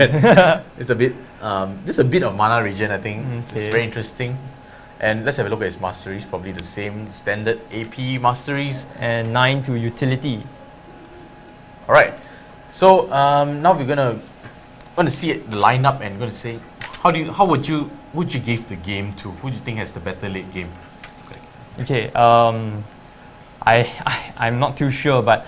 I think the KL Hunters would really love to redeem themselves in this match, and especially that I believe this is the last match for the GPL. For this week. For this week? Yep. Okay. And yeah, I mean, they're going to try and do whatever it takes to redeem themselves. And like when you said, right, Stanley being at top and him always playing different champions, right? Yes. I think that would actually make it will give KL Hunters a harder time to actually see how to counter Stanley, just because he changes top champions here and there, and they haven't been able to win the 2 games. Yeah, because Stanley, he is a player that adapts to situations, and the heroes he picks, and sometimes the way he uses his runes and his masteries is based purely on dominating the lane itself, not for other purposes. That is brutal. Alright, So now we're going to go into the game, and we're just going to switch into that spectator mode, and we're going to see both teams going ahead out into the middle lane. We're going to see, maybe going to see an early invade from Team KL Hunters. I'm sure they would like to secure that early advantage against Team Taipei Assassins. They're all just marching into the jungle right now, as you can see. Well, you see that Team Taipei Assassins is actually going to head up to that tri-bush, top tri-bush, and Golden's not going to catch anyone with his layways. Okay, and Cartus is definitely putting down lane waste down just to open up some sight. Is that right? It gives sight, right? Of course that's right. And probably we're going to see some engage going to go on to top lane, but Golden, I think he is quite careful. Oh, he's going to check again. Oh, and he actually caught them up very well done there. Assassins all exposed in the upper brush right there, and they're going to back off. Wow, Golden's actually being very cautious, and yeah, that was a very good. Actually, now I think of it, Cartus may be a very good pick. I mean, as in he actually gives sight for the hunters, the KL Hunters now. Yeah, definitely early game you have the advantage not being able to be caught that easily, because both teams they do not. Usually in pro teams now you notice that they do not take clairvoyance. Oh. They usually run different summoners so that they can dominate the lane better. Ah, okay, I see that now. Right. So now we're gonna see Stanley going to go and take those wolves. Okay. Wow, yeah, he's going to go take those wolves, definitely. And let's see, Stanley, he started with boots and 3 pots.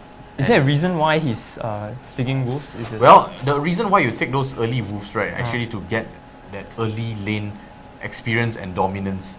So, right, you can actually, when you reach level 2 earlier than, or you can level up faster than your opponent, that will give you a significant advantage, because top lane you always have to trade blows, yes. Yeah, because top lane is a very difficult lane, and Leo Boss is going to pick up this blue. Okay, that's not going to contest it. But we can see that Alistar is just going to hit onto TPA's blue instead. I can see. Hopefully he can get it. Yep. Hopefully. Yeah, but I'm sure that they did not ward. Team Taipei Assassins did not ward that blue, but I'm sure that they know that he's probably going to try to counter their blue instead. Yes. But they're not going to do anything much about it. Akali coming to check out what's going on in the I see what's happening now. We see that Stanley is actually going bottom lane, and they're going to swap that Urgot and Tarek for the top lane. Okay. So we're going to see a 1-on-2 situation at bottom. Stanley is just going to throw his karmas at them, and he's going to farm at his tower, and probably going to wait until level 6 before he unleashes his fury. Yeah, his fury or his combo, whatever you call it. Leo Boss is going to pick up that second blue rather easily. Then this is going to be a disadvantage for that Alistar is not being able to pick up any blue. And Monkey is going to take that damage. Going to get bursted down so quickly. Is it going to be a first blood? One more. Wow! And nice blood. Oh, sorry. It's okay. Very well done there by Baby and Mystic. They put down those exhausts and that ignite down, and it was perfectly timed. Golden going to get caught by Alistar, and Carter's making a run for it. Let's see whether he can outrun. Alistar, I'm sorry, Nautilus and then Anivia are going to take that damage from that frostbite. Oh, is this going to spell the first kill for the SF? Oh, and it's a second kill actually for the Taipei Assassins. Well, very well done there. They actually secured that early game dominance. Leo Boss being so aggressive, top lane being so aggressive. They're going to actually push down. They're going to actually do a lot of damage to the tower. Epions is actually lacking behind in the jungle. He's actually only level 2. Yep. Okay, understood. Alright, so Monkey's probably not in the best position at the moment. Being a male fight, he would think that he would be able to survive that combo. Yes, but now you can see that he's not being able to farm at all. Actually being very cautious, going to drop out that side ward. Yeah. Well, just now, Mystic, I think that Monkeys had made a bit of a mistake. He walked forward. He went out of his boundaries from the safe zone, and the Tarek stunned him, and they were able to unleash those combo the missile acid hunters onto him. And then he was like, he also got exhausted and ignited. Even though he flashed back, he was able to land that last acid hunter, which enabled them to get that first blood. Yes, man. So very well played there by Team Taipei Assassins. Definitely that lane switch is working in their favor. Golden is going to get zoned by Leo Balls. Toys. He gets stunned. Toys being very good. The flash was going to catch him, and Golden's just going to go down. A 3-0 kill lead for Team KL Taipei Assassins. So now they're just lacking about almost 2k in goal difference, and well, this is not something spelling good for KL Hunters at all. Because if you lose that early game dominance, it's going to be very hard. I mean, you lose that early game, even a kill or two, it's going to allow your opponent to snowball out of control. It's going to much harder for you to stay in lane. Yep. And we see that the 2 kills on Anivia and God, both of them are the AP and AD carries. Stanley is not doing too bad himself, 14 CS in comparison to Vayne 36 CS, although he has half, but he's able to survive in that lane and not dying. So that is the main point. He's just going to survive up to level 6 and he'll be able to contribute towards team fights. Yes, definitely, and I can't wait to see that happening. And now as Vayne, Malphite here roaming around, really playing very safe ever since. Yeah, he can't do much. He actually relies on his skills to actually farm those creeps. And Golden's not being in the best position. He has already lost 2 kills, died 2 times, and his flash is currently down. And then that Nautilus is going to dive the tower at will. Oh no, it's Malphite. Malphite getting a ton of acid hunters. Okay, at least the second one didn't hit him there. It would be yeah, it will be devastating. And now he's just going to go back. And we see that Urgot has that, just has his boots and that health potions. But we see Nautilus with that early Heart of Gold and Anivia with that Catalyst going to progress on to late game really smoothly. Okay. That GP5 on Nautilus, probably going to go for the early Oracles as he always does. Yes. Well, Monkeys actually does not teleport back, but he's going to be pushed back to his tower and not be able to do much. Going to exhaust onto him, Mystic. He's going to take a ton of damage, but Baby going to take down him with that Ignite again. Tarek trying to run for his life, flashes over the wall. This is why Tarek, he sacrificed his Clairvoyance and get the flash, and he's being able to survive from that Alistar. So overall, very good. A very, very strong Type A Assassin. Going to take down Hagani once again. Toy's going to take a lot of damage. His egg is not being popped yet. And wow, Type A Assassin is taking this game really, really strongly from the get-go, and probably they're going to head on to that early Dragon, but I don't think they have enough HP to actually do that, because the AD carries at the top lane and they are all low, so they're just going to opt to go back first, going to get some items and going to come out. I really hope the KL Hunters, they are not doing too good in the early, I guess, but I really hope they yeah, the game is not over. Even though you have a 5k goalie, 10k goalie, even 20k goalie, you still can come back into the game. Yes, hold on to their confidence right there. Yep, that's right. But TPA is definitely a very strong team. They've done their planning. They're actually going to head onto that blue right now. They know that the blue timer is actually spawned. And Cartus is going to pick up that blue, and they're going to make a run for it. Alistar, barely missing that Flash Frost.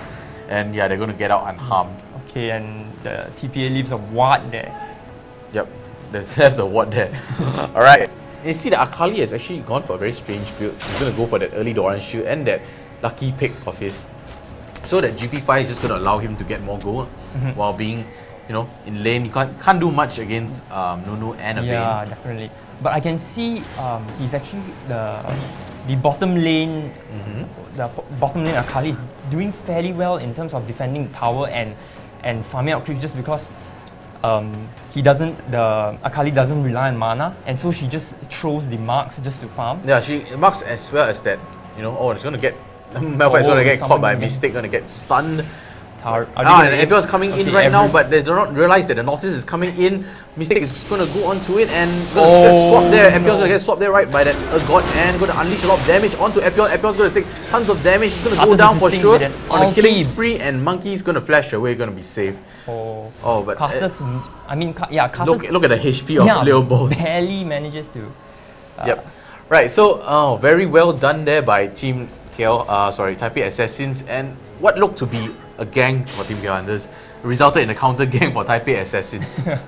Yeah, man, I don't know, I think they're quite desperate to get a kill right now. Well, and probably we see that Stanley is actually at level 7 and Jeong and Hagani actually at level 6. So he's actually being able to farm relatively safely, although it's 35 CS, half the CS of Jeong, which is at 70.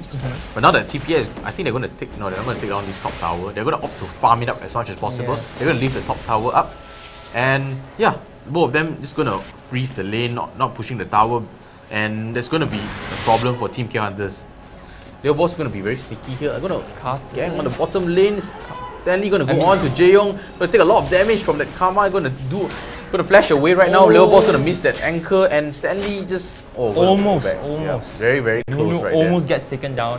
Manages to run If away. the anchor had hit, definitely one of them would have died. I think that would be brutal again for the KL Hunters. Yep. And now we see a ping from Taipei Assassins going on to the jungle, probably realizing that he's there. They planted a ward there, definitely being able to spot him. Nautilus camping out a bit and seeing, trying to seek some opportunities. And look at that Malphite CS. Okay, 13. Now trying to take down that Stanley, but are they going to trace Jeong is going to catch him. Nautilus is going to help out, and let's see what Nautilus does. Okay. Right, so TPA is going to go back safely, but not going to be able to deward it because they don't have a ping right there. Yeah. And Stanley actually doing quite well in the 1v2 lane. Both of them are extremely low, they have to watch themselves. They might get taken down by Akali at any moment with that combo. Yes, definitely. And as we can see here, Nautilus is slowly getting his blue, trying to build He's up. going to give it he's going to give it to Anivia. Definitely. Alright, now we see Carter's at 57 CS. Oh, we're going to take down that Stanley. We did not catch the action right there. Akali got taken Very unfortunate. out. I think they're going to go for this dragon. Now they have... Yes, trying to exploit the opportunity after taking down the Akali. And yeah, there's actually very good timing on their part, but we have to be very careful for Lil Boss. You might be able to smite the dragon. Take it down. Oh, nice. Team Hunters actually secured it, but he's going to get... Are they going to bend? Monkeys is going to die right there. Oh man, Malphite being abandoned to his death. Yeah, there's nothing much they could do. They were all low on mana, and at least they secured that dragon. Yeah, definitely. And yeah, and look at Malphite. He is not doing too well this game. He has picked up a Ninja Tabi as well as 2 cloth armors and what, but he has only 15 CS to his name. Okay. Well, in comparison with that Ergot and that Anivia, they're snowballing. They had 3 kills, 0 deaths. Oh man, And Stanley is not doing too bad either, although he has taken 1 death, but he took up 2 Doran shields. So he's going to try to survive in lane much easier against that Vayne with the increased health regen and increased armor and HP. Yeah, definitely. Alright. And now we see Nivea most likely trying to push middle lane, but unsuccessful. Nice wall there. By Toys, but going to be assisted by the Nautilus, going to flash away. Going to take not going to get any damage yet. Nautilus trying to shield the Anivia, protecting the Anivia, but Anivia go down as an egg. The KL Hunters are not giving up this opportunity, taking down Anivia. And let's see. That stun by Tarek actually taking out Golden, and Lil Boss here is in a very bad position. Gonna get the ultimate from Carter's, gonna take anyone down. I think the Noctis is very low. The Nunu casting his ultimate, gonna flash out there. The Ergot very nicely played there. The Monkey is gonna chase after the Mystic. The Tarek is probably gonna go down. And very well played there by Team KL Hunters. This is what they need. And there was 1 death to 4 deaths of Team Taipei Assassins. They are back in this game, and the goal difference is just a few K away. But Stanley, being Stanley, has his playstyle, which he will not join the team fight that early. He will just concentrate on farming, and when it comes to late game, he's going to decimate them. Oh man, But now they're going to actually take down this middle tower. Yes. They're going to be uncontested, and Anivia is still quite far away. Yeah, definitely. He's like trying to make a run for it. Come on! Not being able to make for it. A nice ultimate there by KL Hunters. No, Anivia gets taken out again right after spawn. 5 kills to 0. Nice. Look at that. That is what an AD carry needs, you know. When the AD carry has that early snowballing advantage, he has that early goal lead, he's going to be a force to be reckoned with in late game. Especially Vayne. Talking about Vayne. Augmented by Nunu's Bloodlust, right? Blood Boy. Oh, Blood Boil, Yeah, Blood Boy, not Bloodlust. You know, Teddy Tibbers had that problem too, always pronouncing as Bloodlust. Yeah, but no worries. Okay. Well, so Taipei Assassins find themselves actually getting pushed back right now. Didn't expect that to happen. Yes. And Nunu, Nautilus. Yeah, Nautilus just going to farm up his jungle. Let's have a look at their items. He has actually gotten that boost of mobility as well as 2 GP5s and a Ruby Crystal. I wonder if he has taken up that Oracle's Elixir yet. Not too sure about that, but we see that Tarek also has taken up 2 GP5s, doing very well. He has 4 assists and he has quite a lot of gold. So has a Ruby Crystal, but Malphite can't really do much this game. They totally shut him down. Yes, he's just trying to stack as much armor as possible. Alright. So, Monkeys, he's not being able to do much. He's trying to farm up middle. And what do you think about this game? Do you think that Team KLH has a chance to get back into it. Oh yes, most definitely. I think talking about them not losing their confidence, they managed to pull through, and finally, patient as they be, they managed to secure a nice team fight. Yeah, it was actually a mistake on TPA's part as well. They got caught out of position. They expected to be able to catch that Carters, but didn't work out their way. The Epions, they did a good job as well. Yeah, big job as a. And we see that bottom lane going to engage onto Hagane. That Nautilus is going to throw his ankle, but he's going to walk back slowly. And this bottom tower will go down for sure. Very nicely, well done there by Team Hunters. Probably going to try to catch. Going to continue pursuing, as you can see. Okay, he just tumbled, landed an auto attack, and we're just going to move back. So far, I haven't seen Stanley doing anything much yet. Yeah, but definitely get to see some action later on. Wow, and Monkey's engaging onto Toys. Wow, and the combo there by Alistar is not going to be able to do anything, and Nivea just going to go down. Yep, just died in an instant right there. So this Team K Hunters actually doing very well. They did not let that early kills from Team Taipei bring them down, and they're now sticking as 5, going to accomplish those objectives. Going to push down towers. Oh, and a nice combo there by another pulverize. The Epions and he turned on his ultimate, going to reduce a lot of damage from the tower. And Stanley, I think, is going to go down. Oh, nicely done there by Golden. And wow, he's going to sacrifice for the team, but I think he has not used his ultimate yet. Now going to pass down his ultimate. Everyone's going to take a lot of damage, but Leo Ball's going to take them down. Jaeyoung is definitely going down as well. Probably not the best idea to engage at the tower. Yeah, I think they were they were so they had this build I think they were overconfident. Yeah, but they had this intensity building up in them. They actually gave a Nautilus the triple kill. Not as bad as giving a carry a kill, but still not very good. Well, the Team Taipei Assassins are still back in this game. They have 13 kills in favor to KL Hunters 9. And the goal advantage is 3.4k in favor of Team Taipei Assassins. Okay, and Nautilus is probably going to give that blue, right, we saw there to Anivia. Confirm. Yep, definitely. Alright, so what will Team KL Hunters do now? They've picked up their items. Bloodthirster on Jaeyoung. Malphite picked up that Glacial Shroud. Nunu has that double GP5 and his star with. Gonna go into that Shirai's Revelry as soon as possible. Yes. And Carter's not doing very well. He's look at his items. He has just a Catalyst and Lucky Pick. Yes. I think he probably wanted to go for that. Rod of Ages, definitely, but not being able to do so because he couldn't farm early game. He has been shut down thoroughly by Anivia and Nautilus. Yeah. And when that happens, right, especially when you get yanked, you start to actually play very safe. Yeah, it actually changes the mindset of players. And now TPA is going to go on to the Dragon. The Dragon is not warded. Yeah, it's actually warded deep inside. I did not see the ward right there. Oh, they're going to pick. Stanley is going to get caught. Oh, no, luckily. Team KL Hunters did not choose to engage onto the Akali, but I think they could have taken her down. Let's see what Team KL Hunters are going to do. They're just going to opt to back out from that Dragon. Monkey's going to get exit Hunters from Bebe. Yep. He's like, get off my ward. Yeah, get off my ward, man. The ball's being very aggressive. Gonna miss that anchor just barely. Being very aggressive. Actually going to push on to that middle tower, and I think that Team KL Hunters. Oh, we're going to plant a ward there. Sneaky ward. Going to allow them to check for any incoming champions. But BB just going to hold on to the middle lane. Do they have the blue up? No, the blue is not up at the moment. And they're just lingering around middle, trying to decide what to do. Actually being a bit indecisive. And the KL Hunters actually trying to regroup. I think that Malphite ulti, well-placed Malphite ulti would actually be quite good for Team KL Hunters, but they're opting to just go back, going to land that ultimate from Anivia and going to poke a bit, but otherwise, I think they're going to head on to that blue. The blue has just respawned and they're going to deny Carters to blue. Yeah. And Anivia is just going to pick it up. Yep, he definitely got it again, and that's going to be very good for Anivia. They're going to push on to the top lane, sticking as 5 as a team. Very well. Very well done.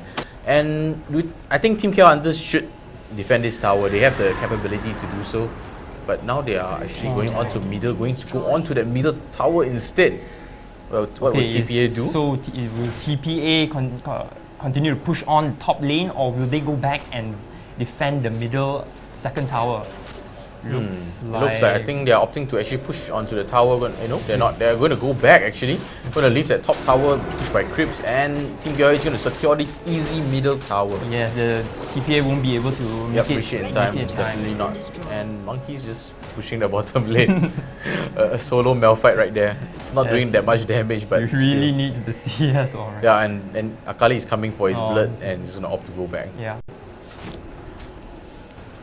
Alright, so we see Anivia on Team TPA. He has picked up that Rod of Ages. Sorcerer's Boots probably going to go for that Hexax Revolver to a Will of the Ancients. As the Chalice as well, going to go for Team Holy Grail.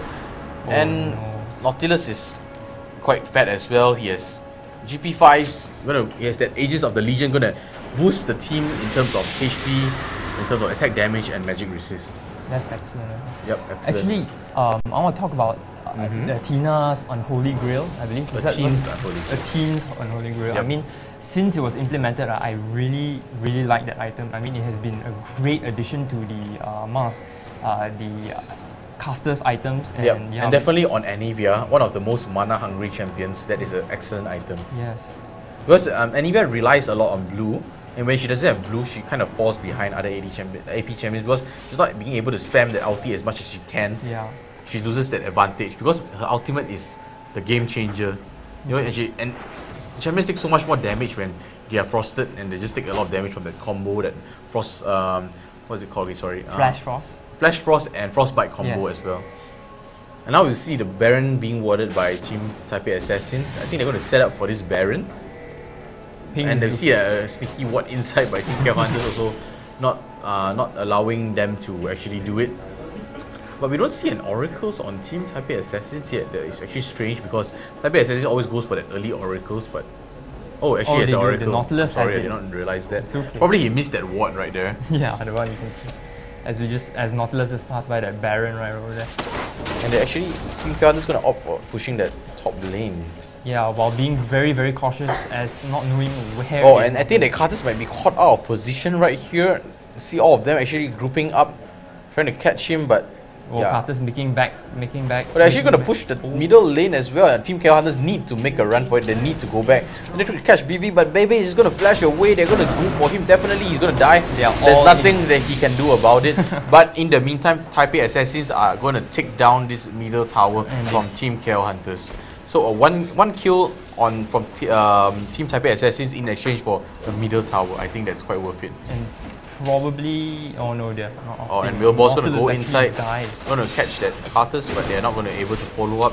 Epsilon's doing very well. He's going to do that Half-Rise combo, going to catch them, and TPA is just going to force to go back. So in the end, it worked out well for Team KLH Hunters. They did not get their middle tower taken down, and they secured a kill onto that AD carry, and they got that amount of assist goal and that killing goal. Yeah. So now the score in favor is 13-10 in favor of Taipei Assassins. The goal lead is just 5.5k at the moment for Team Taipei Assassins, and well, it's still anyone's game at the moment. Colombo Hunters is steadily catching up, and I don't see Stanley doing that much this game. Yeah. We're trying to patiently wait for his. He has a DFG right now. A Deathfire Grab is going to allow him to do a lot more burst. But Akali needs a lot more than that. So she relies a lot of items, and she does not have that many items at the moment. Because she actually was on a 1v2 lane, so not being able to get as many items as he would wish to. And he's going to deward this ward right here. Team KLH Hunters is going to stick as 5, going to take down this top tower. Yeah.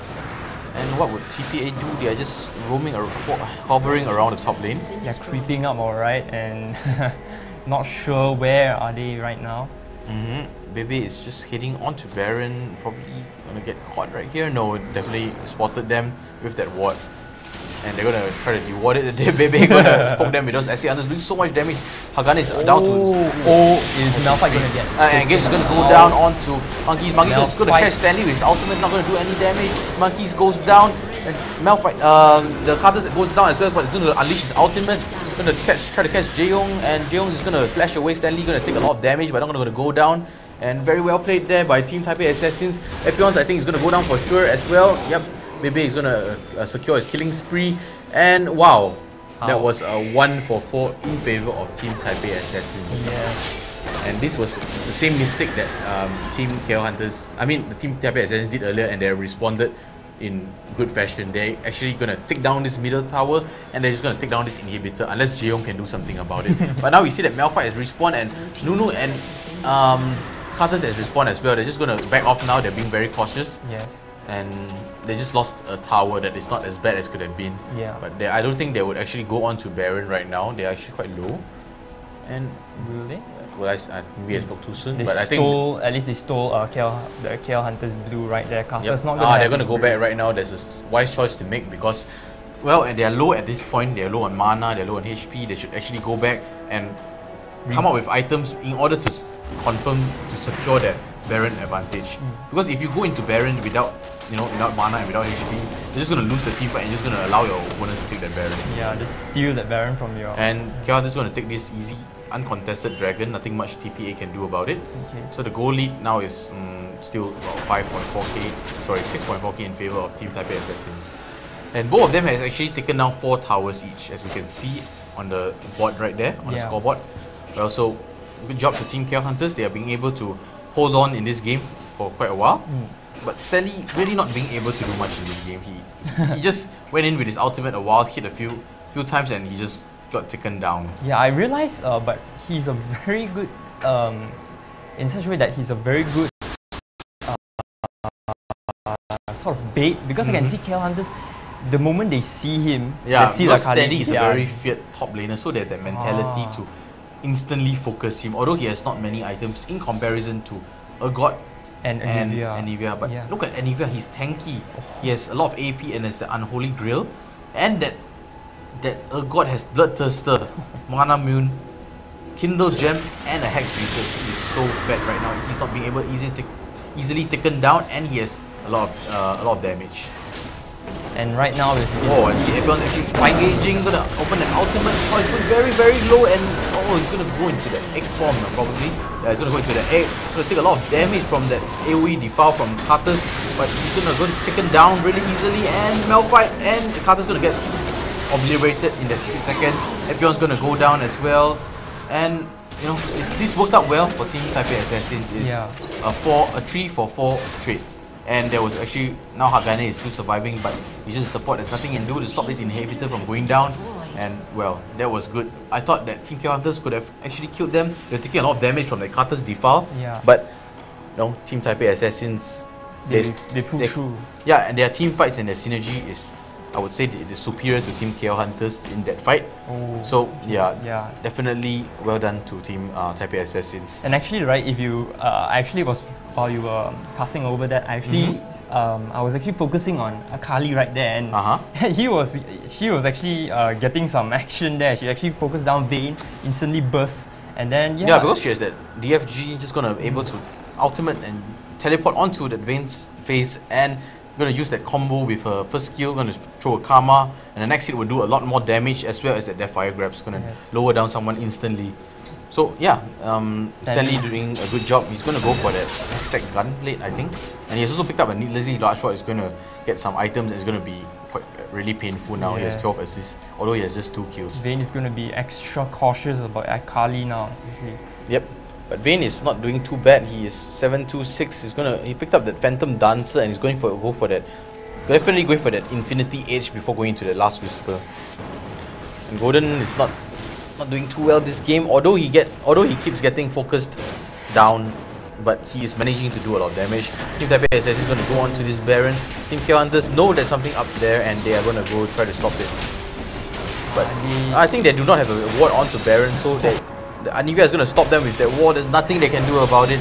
Team KL Hunters should have realized that earlier. They should have tried to get onto it, but they're probably too afraid, of something in the bush. Definitely. And now now TPA has Baron, and the KL Hunters are actually making a run for it, getting back into the base and seeing what they can do to defend from the Nexus towers. But Taipei Assassins is going to hit onto the top lane, probably going to take it really easily, not being able to be stopped, and maybe just going to poke a few Acid Hunters to check on whether any sneaky people are actually waiting for them right there. Yeah. But Stanley's just standing right there, not being afraid. Trying to hide there and being patient for the next kill. Team's turret has been Alright, so they've actually secured that another tower, and you have 5 towers in favor of Team Taipei Assassins. Going to push on to this Nexus tower. They have the Baron buff, they have the advantage, and Nautilus is really tanky. Toys just poke them with his Flash Frost. Maybe is actually extremely tanky as well. So it's not maybe not a good choice to try to aim either of them. Yeah. But at the same time, maybe it's the AD carry, so it's kind of hard. You have to aim him down whether he's tanky or not. Yeah. And by the looks of it, KL Hunters doesn't seem to Malphite definitely doesn't want to initiate the team fight with the ultimate out into the out of the their base, because they're don't have the tower support. Yeah, exactly. Malphite is just gonna get annihilated if he just sneaks out of there. Oh, and Toys Little Boss gonna actually engage, but he's gonna sneakily throw an anchor and gonna walk back. He's not gonna bait and engage from Team KL Hunters, but they do not fall for the bait. Look at Golden, he's getting taken down so low. He's just one hit from anything would have taken him down right there. And the Acid Hunter's doing so much damage. Yes, right now we can see the full potential of the I believe the what champion is that? The AD carry of the Taipei Assassins. Yeah, right. Well, now they're going to go on to the Monkeys. Monkeys going to hit Toys and Lil Boss, but it's not going to do much. Bebe is going to engage, going to poke from behind, doing a lot of damage, standing, going down low, but not going to be able to take him down. Now, ultimate from Carter's going down onto Team Taipei Assassins, not going to be able to take out anyone. De Jong getting caught out of position, and wow, this is a wonder. Nothing that Team KL Hunters can do about it. They just got taken down. They couldn't take anyone from Taipei Assassins, and I think this is the end for Team KL Hunters. Yes, as we can see, the 2 Nexus turrets are down. Nunu's just hanging out. Alright, so Taipei Assassins is going to take this game rather comfortably, and yeah, well done to Team Taipei Assassins. The Nexus tower is going down, and they ended it with a 24-14 score. Excellent game right there. I mean, high action gameplay, and yes, I actually kind of hoped KL Hunter could have redeemed themselves. Yeah, of course. I mean, we are Malaysians, of course. We support Team KL Hunters, but I'm sure they learned something from this game, and they will do better in the future. Alright, so now we're going to go onto the scoreboard. We're going to look at the stats. Alright, Hagane on Nunu having that doesn't have his second tier boots, not able to finish his Shurelias and Epion's. He has actually did quite a lot in this game, but yeah, the Shurelias and the Aegis did quite a few good combos for Team KL Hunters. Golden's despite being behind early, he has managed to get that Rod of Ages and that Death Cap. And Monkeys, he has been pressured from the get-go. Oh man. And you just see that he has one Frozen Heart and that's it, and some armor items, some loose items here. Yeah. Jeong, although he had that 5-0 kill early advantage, but Team Taipei Assassins were smart and they actually built. There are too many targets for him to focus. Yes, I believe so. Alright, so yeah, pretty solid play there from Team Taipei Assassins, although that Stanley was not being able to dish out as much damage as the others, but he definitely did his part as well. They tried to focus him, he was a bait, and they didn't know who to aim. Team KL Hunters, they had not. The Urgot was tanky, the Nautilus was tanky, the Toys, Anivia was just standing behind, and he's also quite tanky as well, and Tarek is naturally tanky, so what else could they do there to focus Stanley? Wow, this has been a very exciting match today, 2 matches, and actually I'm going and we're gonna end this for today. But before that, I'm going to give out the question, so that you summoners out there, can refer to our Facebook Garena League of Legends. We're going to post the question enabling you to win 300 Garena shells. So so you can watch the GPL, and I'm going to give you the question right now. So the question for today is, state the champion that scored first blood for the 2 games today. So all you have to do is submit the question on our Facebook, and you have to tell me which champion for each team. That means from the 2 games that we watched today, the which champion has secured first blood. That's all you need to give us. Alright, so we're going to have a look at the matches that we are going to have for week 7 next week. Alright, so on June 29, we have Team Singapore Sentinels against Team Manila Aquilas. It's going to be an exciting game. Saigon Jokers against Taipei Assassins. On Saturday, we will have, on June 30th, we have Bangkok Titans against KL Hunters, Taipei Assassins against Team Singapore Sentinels, another epic showdown. Yes, definitely. And on July 1st, Sunday, we have the Manila Eagles versus the KL Hunters, and On the second game, we have the Saigon Jokers against the Bangkok Titans. Alright, so next week is going to be really action-packed as well. Every week in the GPL is really exciting. All of you viewers get to watch these exciting matches every week. Just tune in to gpl.garinat.com and you'll be able to see our cast every single week. So, for now, we are going to end this show, and I hope it has been very exciting for all you summoners out there. We hope to see you tuning in next week. So I am Joey. And I'm Momujin. And we are signing off. Good night.